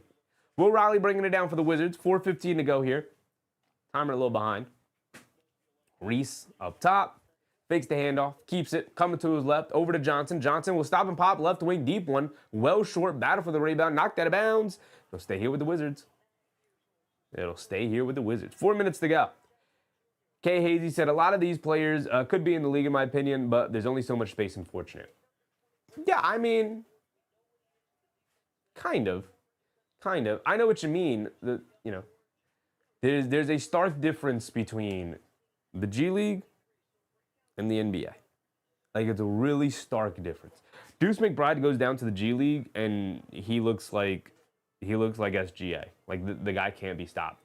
He was averaging like 30. He was averaging like a triple-double in the G League. And Deuce McBride is pretty much just a three-point shooter at the NBA level. Like, there is such a stark difference between NBA level talent and even just one step below that.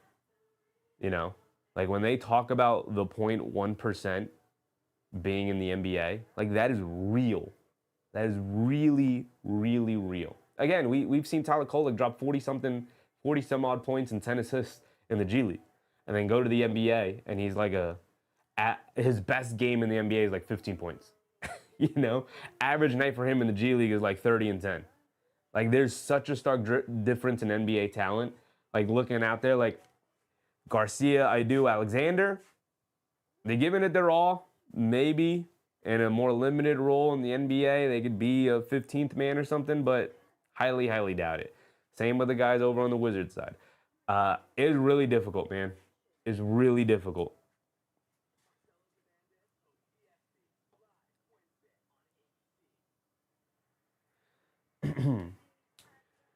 A lot of these guys, honestly, are just really fighting for a training camp invite to try and prove themselves. But, Kennard said can't play. He meant can't play. Okay, gotcha.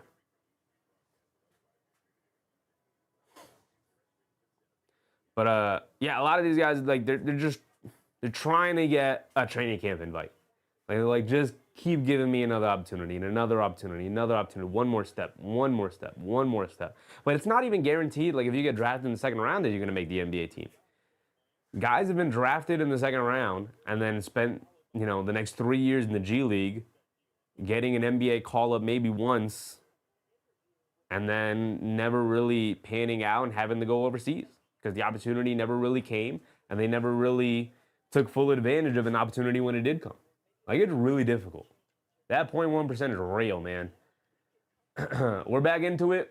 Jazz driving it down, swinging it around, hands it off to Abmas. Abmas zeroes down the lane, leaves it off inside to the big man. Not a great pass, but it somehow finds its way through. And Alexander, that's not Alexander. That is Harmon, I believe, going to go to the free throw line, or is that Garcia? That is Garcia going to the free throw line for one free throw for 2 points.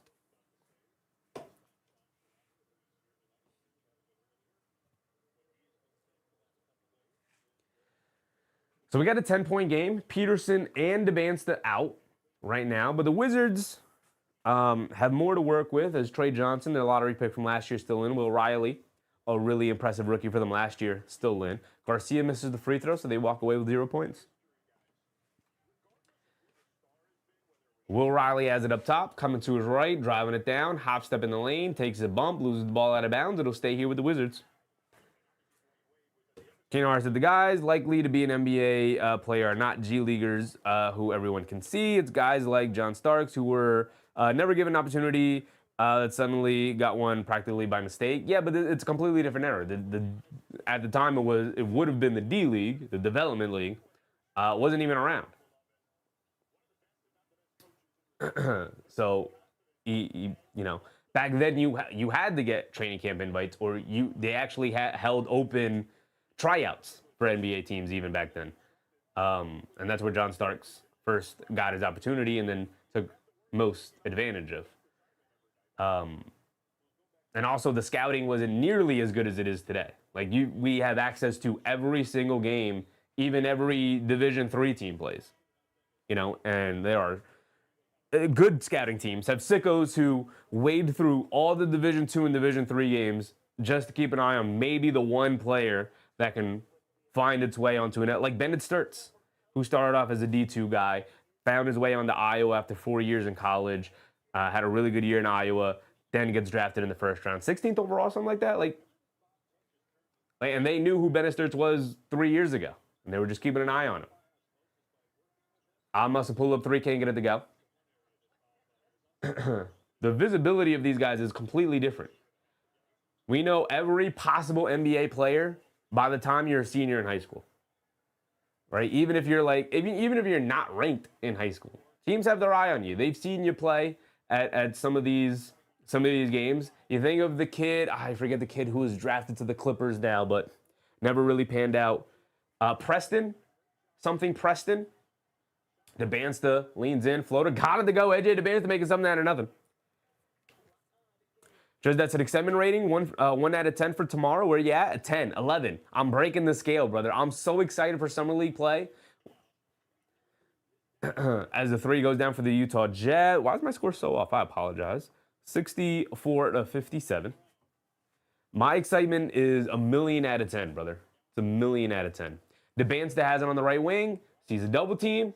Baseline fall away. Comes up well short. Rebounded by the big man. And now here come the Jazz pushing the other way. Jazz with no Cody Williams, no Darryn Peterson, trying to chip away the lead a little bit just to keep it close. And the big man Robinson turns it over yet again.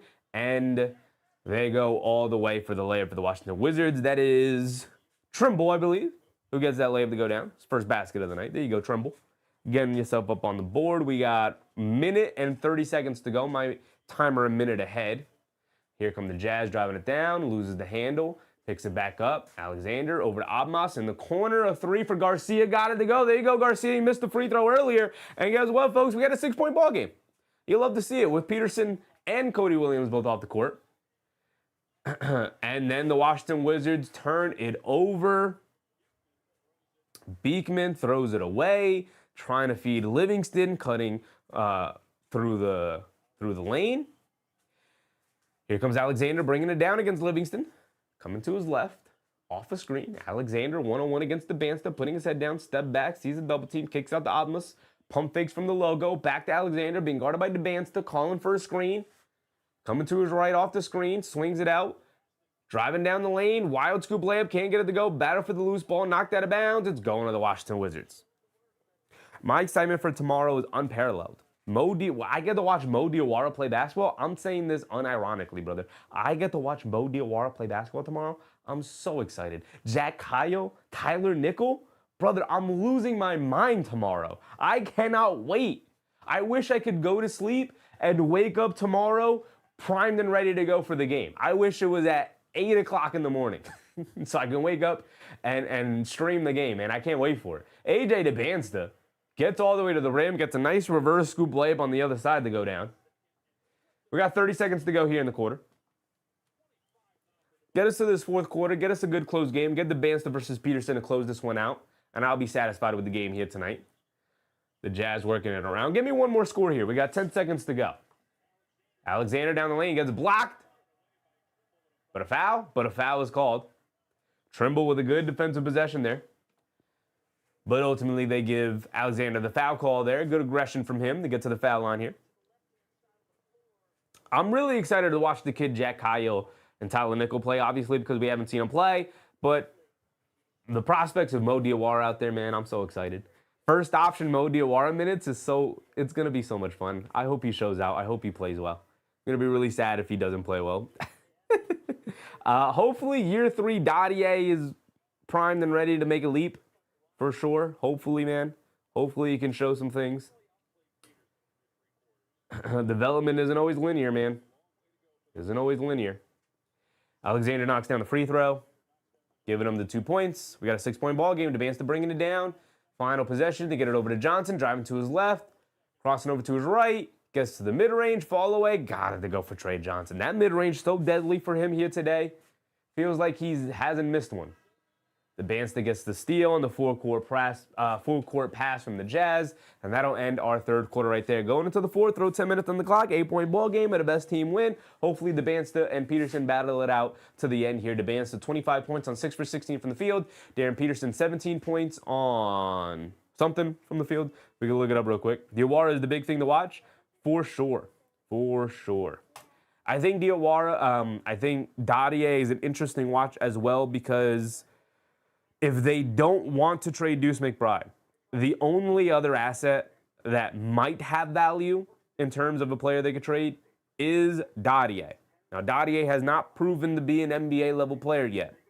If he comes out in Summer League, shows some things, shows some improvement, and then can maybe even garner a handful of minutes here and there in the regular season where a guy sits out for rest or whatever, and he could take an opportunity that way next year and actually show, hey, maybe I am. There's still some things here. He's still a really young player. I think he's still only 21 years old or something. I think he's turning 22 next season, so he's still only 21.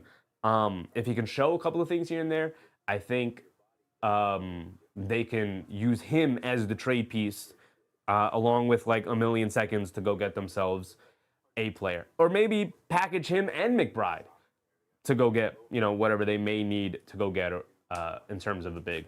But I think Dottier, because in my opinion, like Mo Diawara, we saw him play regular season games last year for a team that won the championship and more than survived those minutes. Like they were actually really fruitful minutes for Mo Diawara. So I'm good. I'm already sold a million times over on Mo Diawara. Now, watching him to see, hopefully he takes like that next leap into like, true blue, real rotation player. 40 Scope, what's up, champ? Appreciate you, brother. Yes, sir. That'll be fun and interesting to watch. But yeah, so I know, like, to me, it's like kind of going into a regular season game. Like, I know Jalen Brunson's gonna do what he does, right? Like, I'm watching the other guys. I know Mo Diawara is the goods. I know he's got it. So I'm watching Jack Kyle, Tyler Nickel, and Bakom Dottier to see what they got. There's also this other kid, Atkins, on the team that a lot of people were interested in. So I'm really interested in watching him play as well to see if he's got any juice to him as well. So coming out to start the fourth quarter, Will Riley misses a little flip shot in the paint, and now here come the Jazz bringing it down. Got Jameer Watkins taking on Darryn Peterson yet again here. And a foul on Jameer Watkins, who picks up his 8th personal foul here. Suns Jen said the campaigns of the NBA are what make it so unpredictable. Shout out campaign, man. Shout out campaign. Katie said, sure, that's talent all over the place. You have 450 guys at a time considered NBA level because they happen to be on a team, including the top 100 to 200. Of course, sometimes it's just opportunity. Sometimes. But there's also the bottom half of those 450 guys who are just not really NBA level. Like, honestly, if there's Naman Washington, appreciate you, Naman. Appreciate you, brother. You know, if they're, think about it this way. Let's say that every team runs a 10-man rotation. There's 30 NBA teams. That is, if there's 30 NBA teams, that's 300 players, right? So there are really only 300 NBA level players. The extra 150 are the guys given an opportunity to prove that they can be an NBA level player. There's not 450 NBA level players, right? Like, is Trey Jemison an NBA level player? He was given an opportunity last year. Not looking like he's going to get another opportunity this year. Didn't prove to be a true blue NBA level player, right? There's a lot of guys like that. So to me, there's really only like 300, if that, NBA level players. And then at the bottom 150 of those guys are like the, 300 next guys trying to vie for an opportunity to become an NBA level player.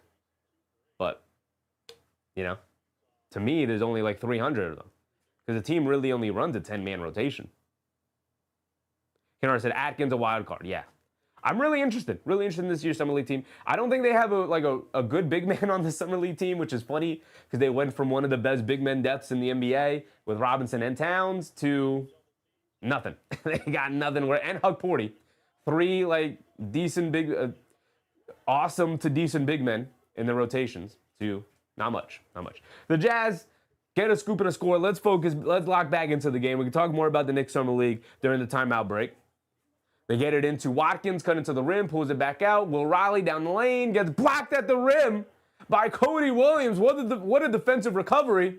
And now here come the Jazz pushing the other way. I believe that's Abmas, throws it right away. Back up top to Will Riley, but Cody Williams beats him to the ball bad. Hit a head pass to Riley as Cody Williams was able to jump and snag it out of the air. Cody Williams bringing it down, crosses over to his right, tries to kick it to the wing, got knocked loose. Peterson sees the double team inside to Abmas, little floater in the lane, and now can't get it to stay. Rebounded by Akpala, and now here come the Wizards bringing it down the other way. Dybansta not in the game right now, but Trey Johnson is coming to his left, driving it down. High scoop layup, high off glass, can't get it to go. Wild shot from Trey Johnson. And now here comes the Jazz off the miss. Garcia, cross-court pass. Abmas back up top to Peterson. Peterson up top being guarded by Jameer Watkins. Swings it out to Garcia in the corner to the big man Robinson. Robinson spins to his right against Akpala, takes a bump. He's going to the foul line for a free throw. So the way I look at it, 150 starters, 120 bench guys, 10th man is not really an NBA player. I was just being generous. I think you're right about that. 10th man, not really an NBA. I was being generous. It's like your Tyler Kolek's of the world. Like, I think Kolek is an NBA level player. But, but at the same time, is like the 8th, 9th, 10th guy on the Washington Wizards last year an NBA level player? No. What about the Memphis Grizzlies roster last year? Not really, right? So just kind of averaging it out. On average, let's say, and this is being generous because it's really like a 9-man rotation, if not an 8-man rotation. But let's say every team, on average, give every team a 10-man rotation. It's 300 players. There's 450 players total in the NBA. Final 150 is on that border of trying to prove that they're NBA players but aren't really NBA players, or else they'd be a part of the rotation. The back end of the rotation, the 9th and 10th guys of the rotation are kind of borderline NBA rotation players. So, like, there's I agree with you. There's really like 250 legit NBA players, if that. Whereas the other guys are on that borderline. They call an offensive foul on Peterson driving to the basket, by the way. Definitely didn't look like it, but let me see it. They might be calling like a hook or something. Oh, yeah, that's a hook on Peterson. Wow. Summer League official actually called it. They actually called the little hook on Peterson. We can call that the Karl Anthony Towns foul. That's what we can call that. Peterson, shooting has not picked up in the second half yet, I'll tell you that. Dybansta's back in. He has it up top, swings through to his right. Hesitation move, driving it down, takes a bump off glass, got it to go for AJ Dybansta, who's looking strong and powerful here tonight with 27 points. He's looking good. He's looking every bit of that #1 overall pick, every bit worthy. And then a foul on Jamir Watkins, his 9th personal foul. This is insane. He just got subbed out. It's his 9th personal foul. You're only allowed 10. You're only allowed 10. So that's what Peterson's had to deal with tonight. The hacking and whacking away from the perimeter defenders. He has 7 fouls himself, Darryn Peterson, by the way. So he's doing some hacking and whacking himself.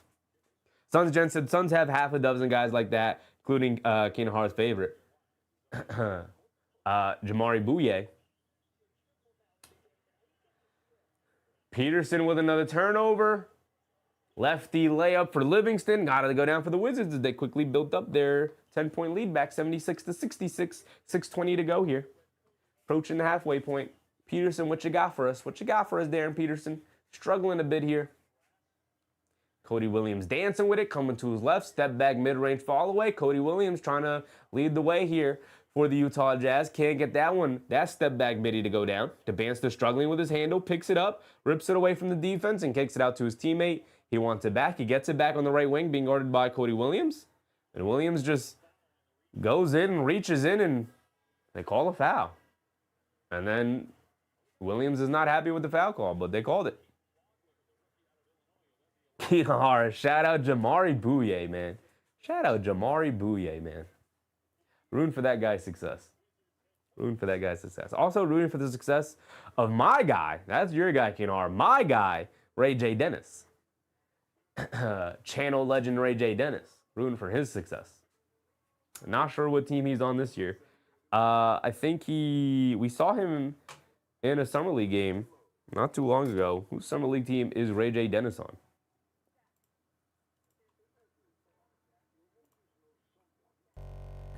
I believe he also played today. He might be on. He's on the Hawks, I believe. I believe he's on the Hawks here. This is the Spurs. Ray J. Dennis is on the Hawks. Look at that. I know where my guy Ray J. Dennis is at. Trying to break into the league. He's trying to. He's trying to. Keenar said, let's also see what happens with Scoot. See what happens with Scoot. That's suddenly a very, very crowded backcourt over there in Portland.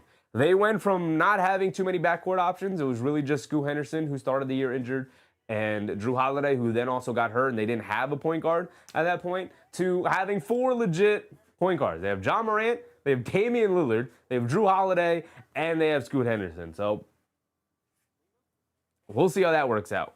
Doesn't seem like there's a whole lot of room for Scoot Henderson, who is the least proven of those guys. You're going to have to play John Morant. You're going to have to play Damian Lillard. You're going to have to play Drew Holiday. Like, there's going to be an odd man out. I know they talked about, like, oh, no, we believe all 4 of them can play together and coexist together. I don't think they can. We will see. Somebody will be upset about not getting the requisite amount of minutes. And it's probably going to be Scoot Henderson because he's the only one of those 4 guys who's not an established NBA player right now. So we'll see. Portland may have to make a trade. Probably will have to make a trade. That is a good point, you know. That's a great point. Why is my timer stopped? We're under 6 to go here. A pass inside the Livingston, a beautiful pass. He gets the layup and the foul. Going to the free throw line, 5:47 to go. Dybansta with 27, 6, and 7. 7 for 17 from the floor. Pretty good efficiency. Pretty good efficiency. Not the greatest, but pretty good. Peterson out of the game again. Okay, he said, I'd take Scoot on the Knicks. Problem is Scoot's going into his 4th season, so his contract extension is coming up. I'd take Scoot too. I'm a huge Scoot Henderson fan. Huge Scoot Henderson fan. I still got belief in Scoot. Was happy to see him thrive in the playoffs a little bit there. Got gamed on by Dylan Harper, but happy to see him, break out a little bit in the playoffs.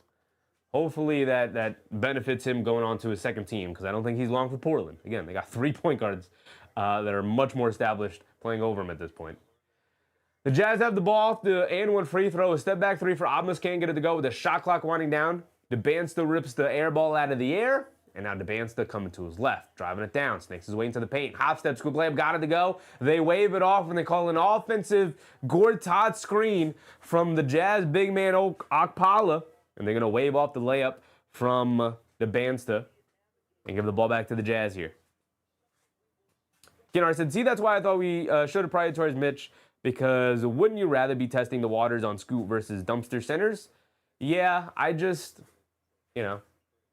Mitch was a 15 to 20 minute a game guy for them last year. I agree, brother. I agree. I've talked about this. When people said, would you rather have Robinson or Shaman back? And I said Robinson, because you can find a guy to approximate the things that Shaman does, and you can't find a guy to approximate the things that Robinson does. He's literally the cream of the crop, a one-of-one type of player, and you let that guy walk out of the door. So, I'm very sad to see him go. And there's no way for them to replicate the things that Robinson did. They're just going to have to find a different way to play. I agree with you. Should have prioritized Mitch. Problem is, they wouldn't have had any money to sign any other player, and they would have been in the second apron. So, they would have had to dig their hole even deeper. They get it into Dybansta up top. Dybansta dancing with it, trying to go one-on-one here. Coming to his right. Who are we interviewing here? The Wizards coach? All right. We're not here for the Wizards coach, Brian Keefe. Shout out Coach Keefe and the Washington Wizards. We're not here for you, brother. We're here to watch a basketball game. Dybansta draws yet another foul on the perimeter, handling it. The Jazz defenders not happy with the foul call. They wanted an off-arm push-off on Dybansta. They're not going to get it. K. Hayes and Washington pulling away. Again, taking the Jazz's hopes with them. Yeah, throw Peterson back in the game. Is Peterson back out there? Peterson not out there still. We got 4 minutes to go in the fourth quarter here. They try to throw the lob, can't get it to go, ends up in a turnover. Here come the Jazz bringing it down. They spin in the lane, little lefty floater, got it to go down. Is that Bates? Or is that Alexander? Either way, shot goes down for the Utah Jazz. Trey Johnson on the Wizards, taking it back to his right hand off the screen. Mid-range pull-up jumper, can't get it to go, rebounded by the Jazz.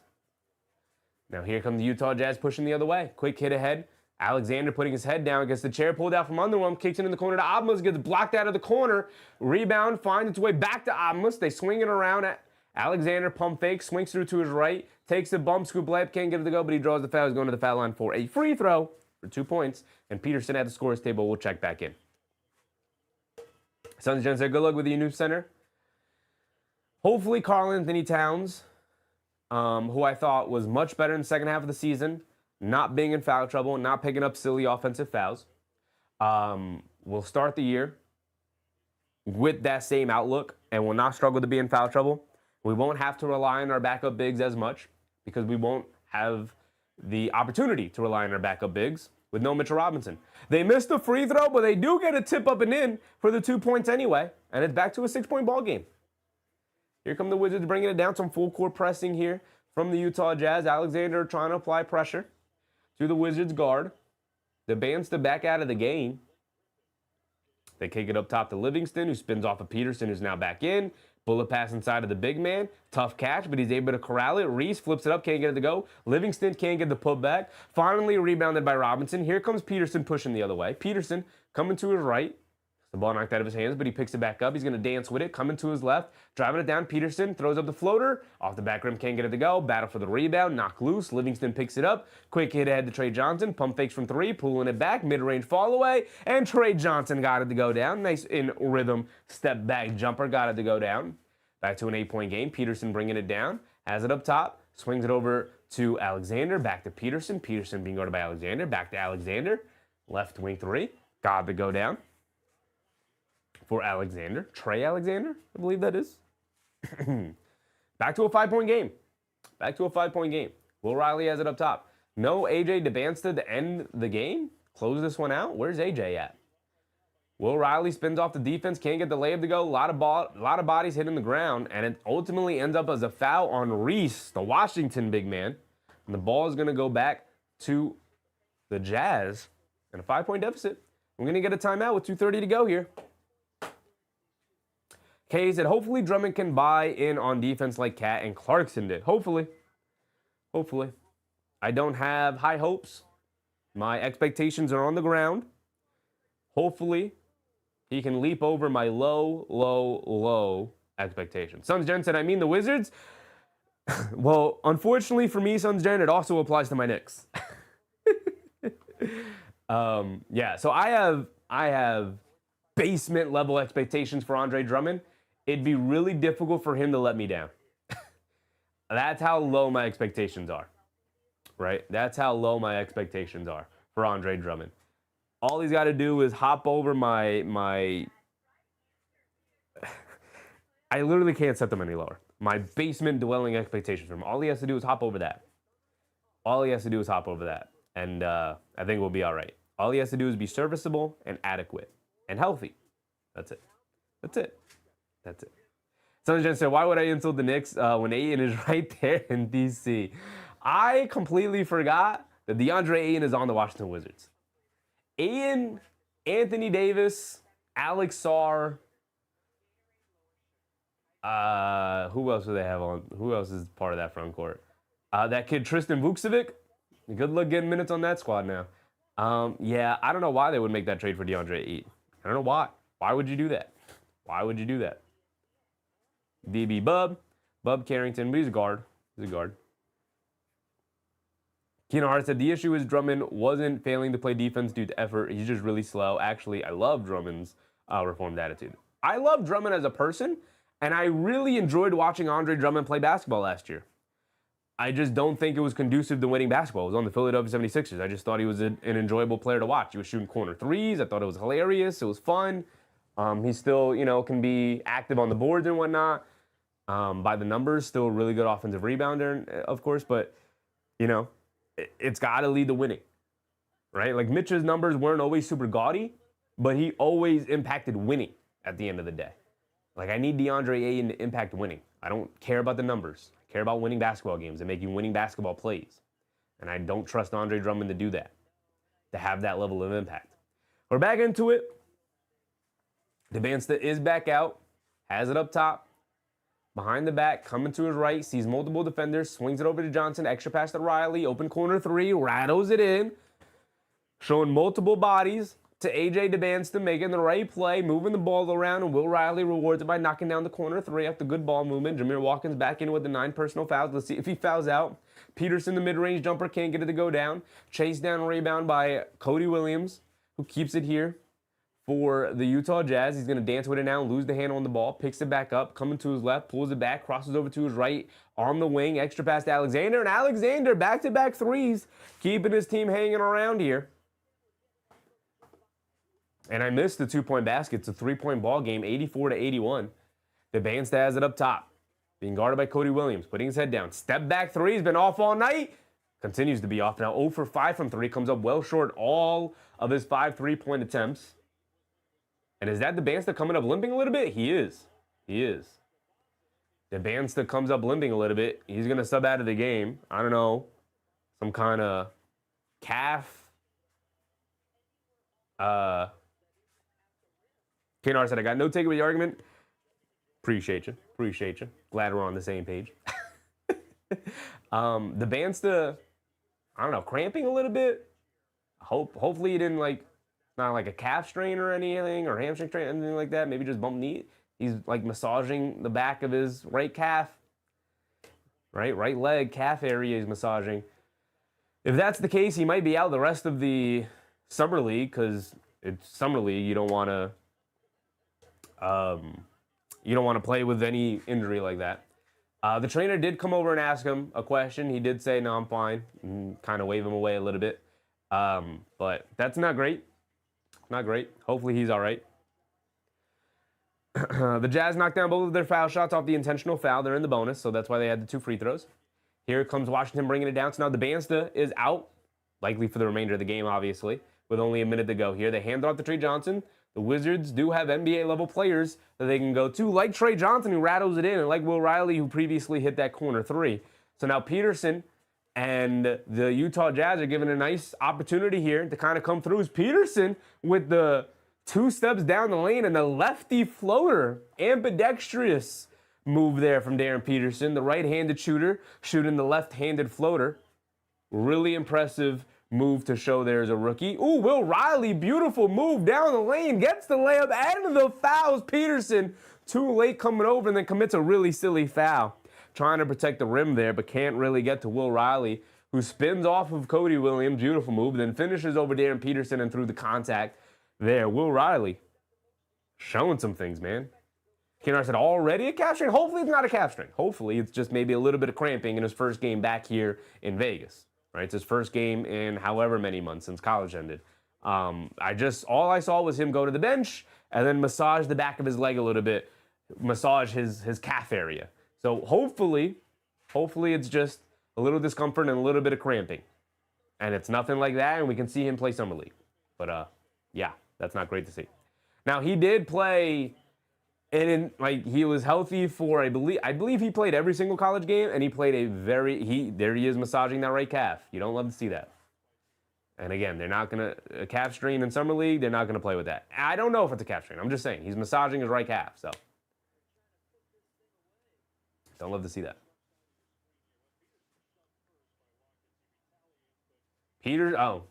Peterson two-hand shoves Watkins away from him.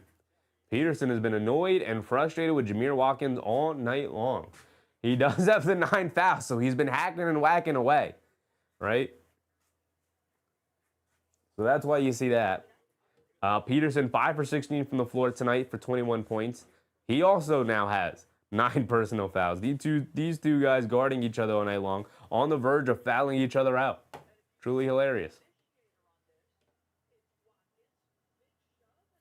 So because it was a two-handed shove, it's a non-basketball play. The officials are going to the monitors to take a look at it, see if it deserves a technical or anything. Watkins is the first person to give Peterson a little bit of a shove. Peterson maybe overreacts and gives him a two-handed shove and shoves him to the ground. We'll see what the officials kind of rule here. If anything, in my opinion, it should be offsetting double techs and we just keep it moving. Let's play ball. Kennard said, I would be frustrated with 9 fouls too. Yeah. I mean, 9 fouls for each of them is kind of crazy. 9 for Watkins and 9 for Peterson here. And then 7 for the big man I do as well. But Watkins is he's an irritant. That's the role he's trying to carve out in the NBA. Like, put me in, coach, I'll guard 94 feet. I'll apply full court ball pressure all game long. That's what he's out there to do. And he's trying to do it to number 2 overall pick Darryn Peterson here. Again, like these guys trying to make a name for themselves. Jamir Watkins, second round pick a couple of years ago, trying to make a name for himself, trying to hang around the league as best as he can, trying to secure a contract, trying to catch the eye of an NBA team. So he's been going at Darryn Peterson all night long. If he's got to use all 10 fouls here in Summer League, he's going to use all 10 fouls.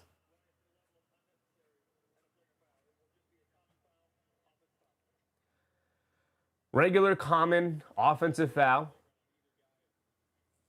So that's 9 fouls on Peterson. They didn't take it away or anything.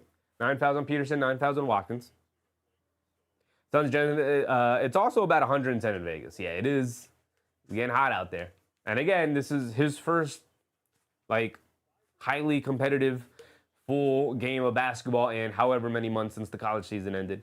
His college season ended in March, so that's April, May, June, July, about 4 months off. Obviously, he's working out, of course, but finally get back on the court and play like a full, real competitive televised game like this. We've seen this happen to players before. It just sucks it happened right now because we wanted to see him and Peterson duke it out for the game here. A 4-point game with 45 seconds to go.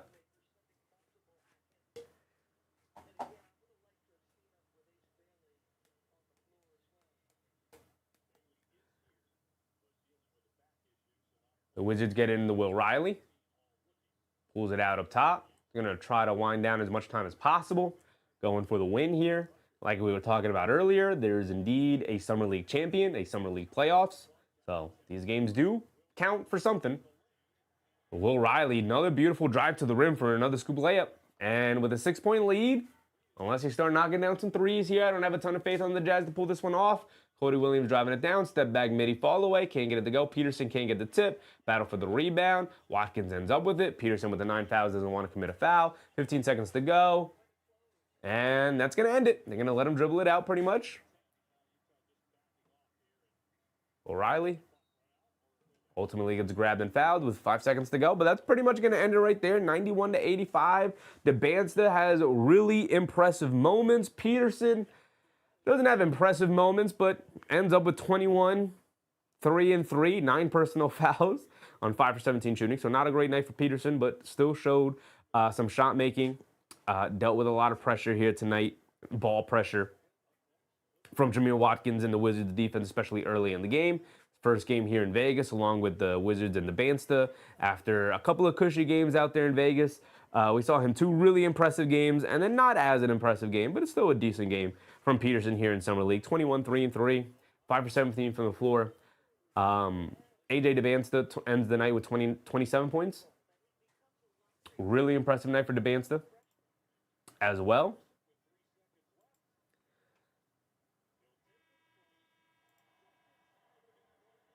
He knocked down the 3, just threw it up there.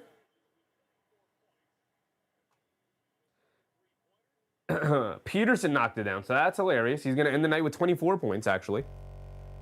Actually going to end the night with 24 points. That's actually really hilarious. Shout out Darryn Peterson, 2 for 7 from 3. Stats look slightly better, 6 for 18 from the floor.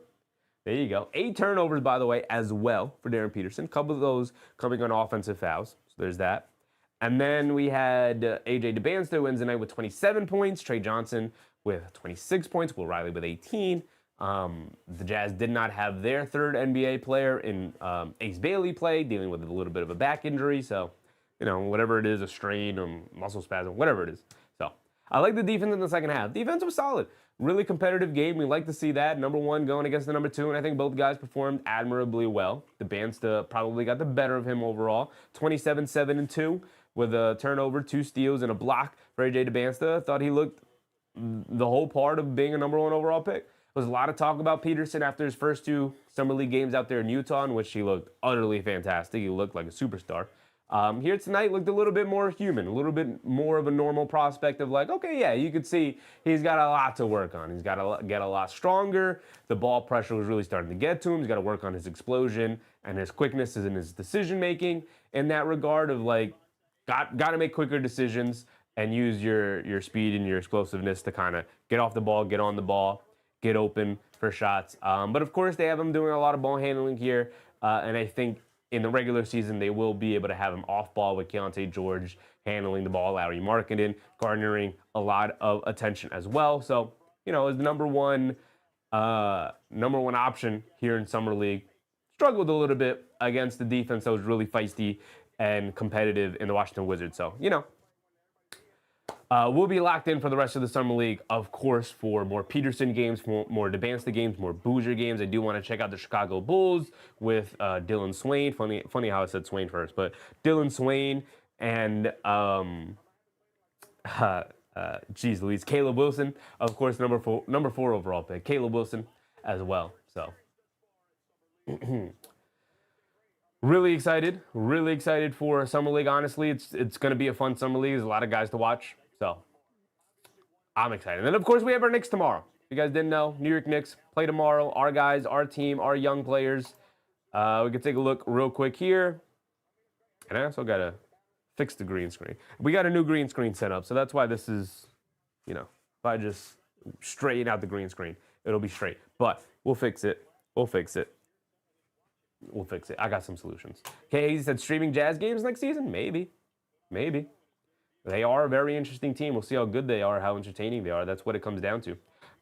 We have, where are you at? Tomorrow's schedule. So we will be streaming the Knicks game, which is the 6 o'clock start time. Knicks versus Nets, which is also going to be really fun because Michael Brown seemed really fun too. So the Knicks young guys going up against the Nets young guys. Yegor Jenin hooping for the Nets as well the other night. He might be too good for Summer League, man. He might be. Nets may get a guy in Jemin. And then the kid Michael Brown seems like the truth as well. So the Nets starting to build something. On the right path, the Brooklyn Nets are. Any other teams we kind of want to tune into? Bucks, Heat. No, the Heat traded their pick to the Bucks. That's funny. Rockets, Nuggets. We want to rock. No, neither team really had a good draft pick. Bulls, Grizzlies. That's the game we will be watching. So we're going to do Knicks, Nets, right into Bulls, Grizzlies at 8 o'clock. That'll be the one we do. Suns Gen said the fun meter shall decide. Yes. Yes. I'm down for watching bad teams if they're fun, but they got to be fun. They got to be entertaining. We watched a lot of Hornets second half of the year last year because they were really fun. They were really fun. Game going on next, which I thought about streaming, but again, 11 o'clock start time here in the East Coast. A little too late to be streaming into the night.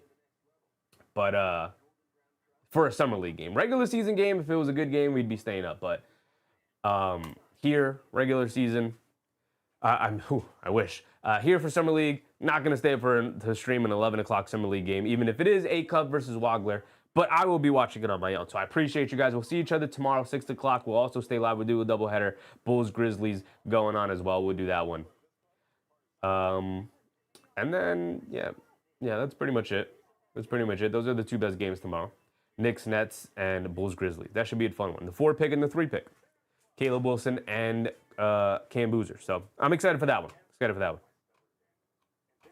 So I appreciate you guys. Thank you for hanging out with me. We, of course, will be back tomorrow. Summer League in Vegas here is officially kicked off. And we're here, baby. We're here. Back, locked and loaded like we never left. And I appreciate you guys for hanging out with me here tonight. A little bit later of a stream. It was a 9 o'clock start time here, but we'll be ready to go tomorrow, 6 o'clock, much more manageable. And then also an 8 o'clock one, much more manageable. So I appreciate you guys. I'll see you tomorrow, 6 o'clock Eastern time start time. We'll get it up early. We'll put a post up to remind everybody that we will be live for these Summer League games because we're basketball sickos. We want to watch the young guys perform and show out. So I see you guys tomorrow.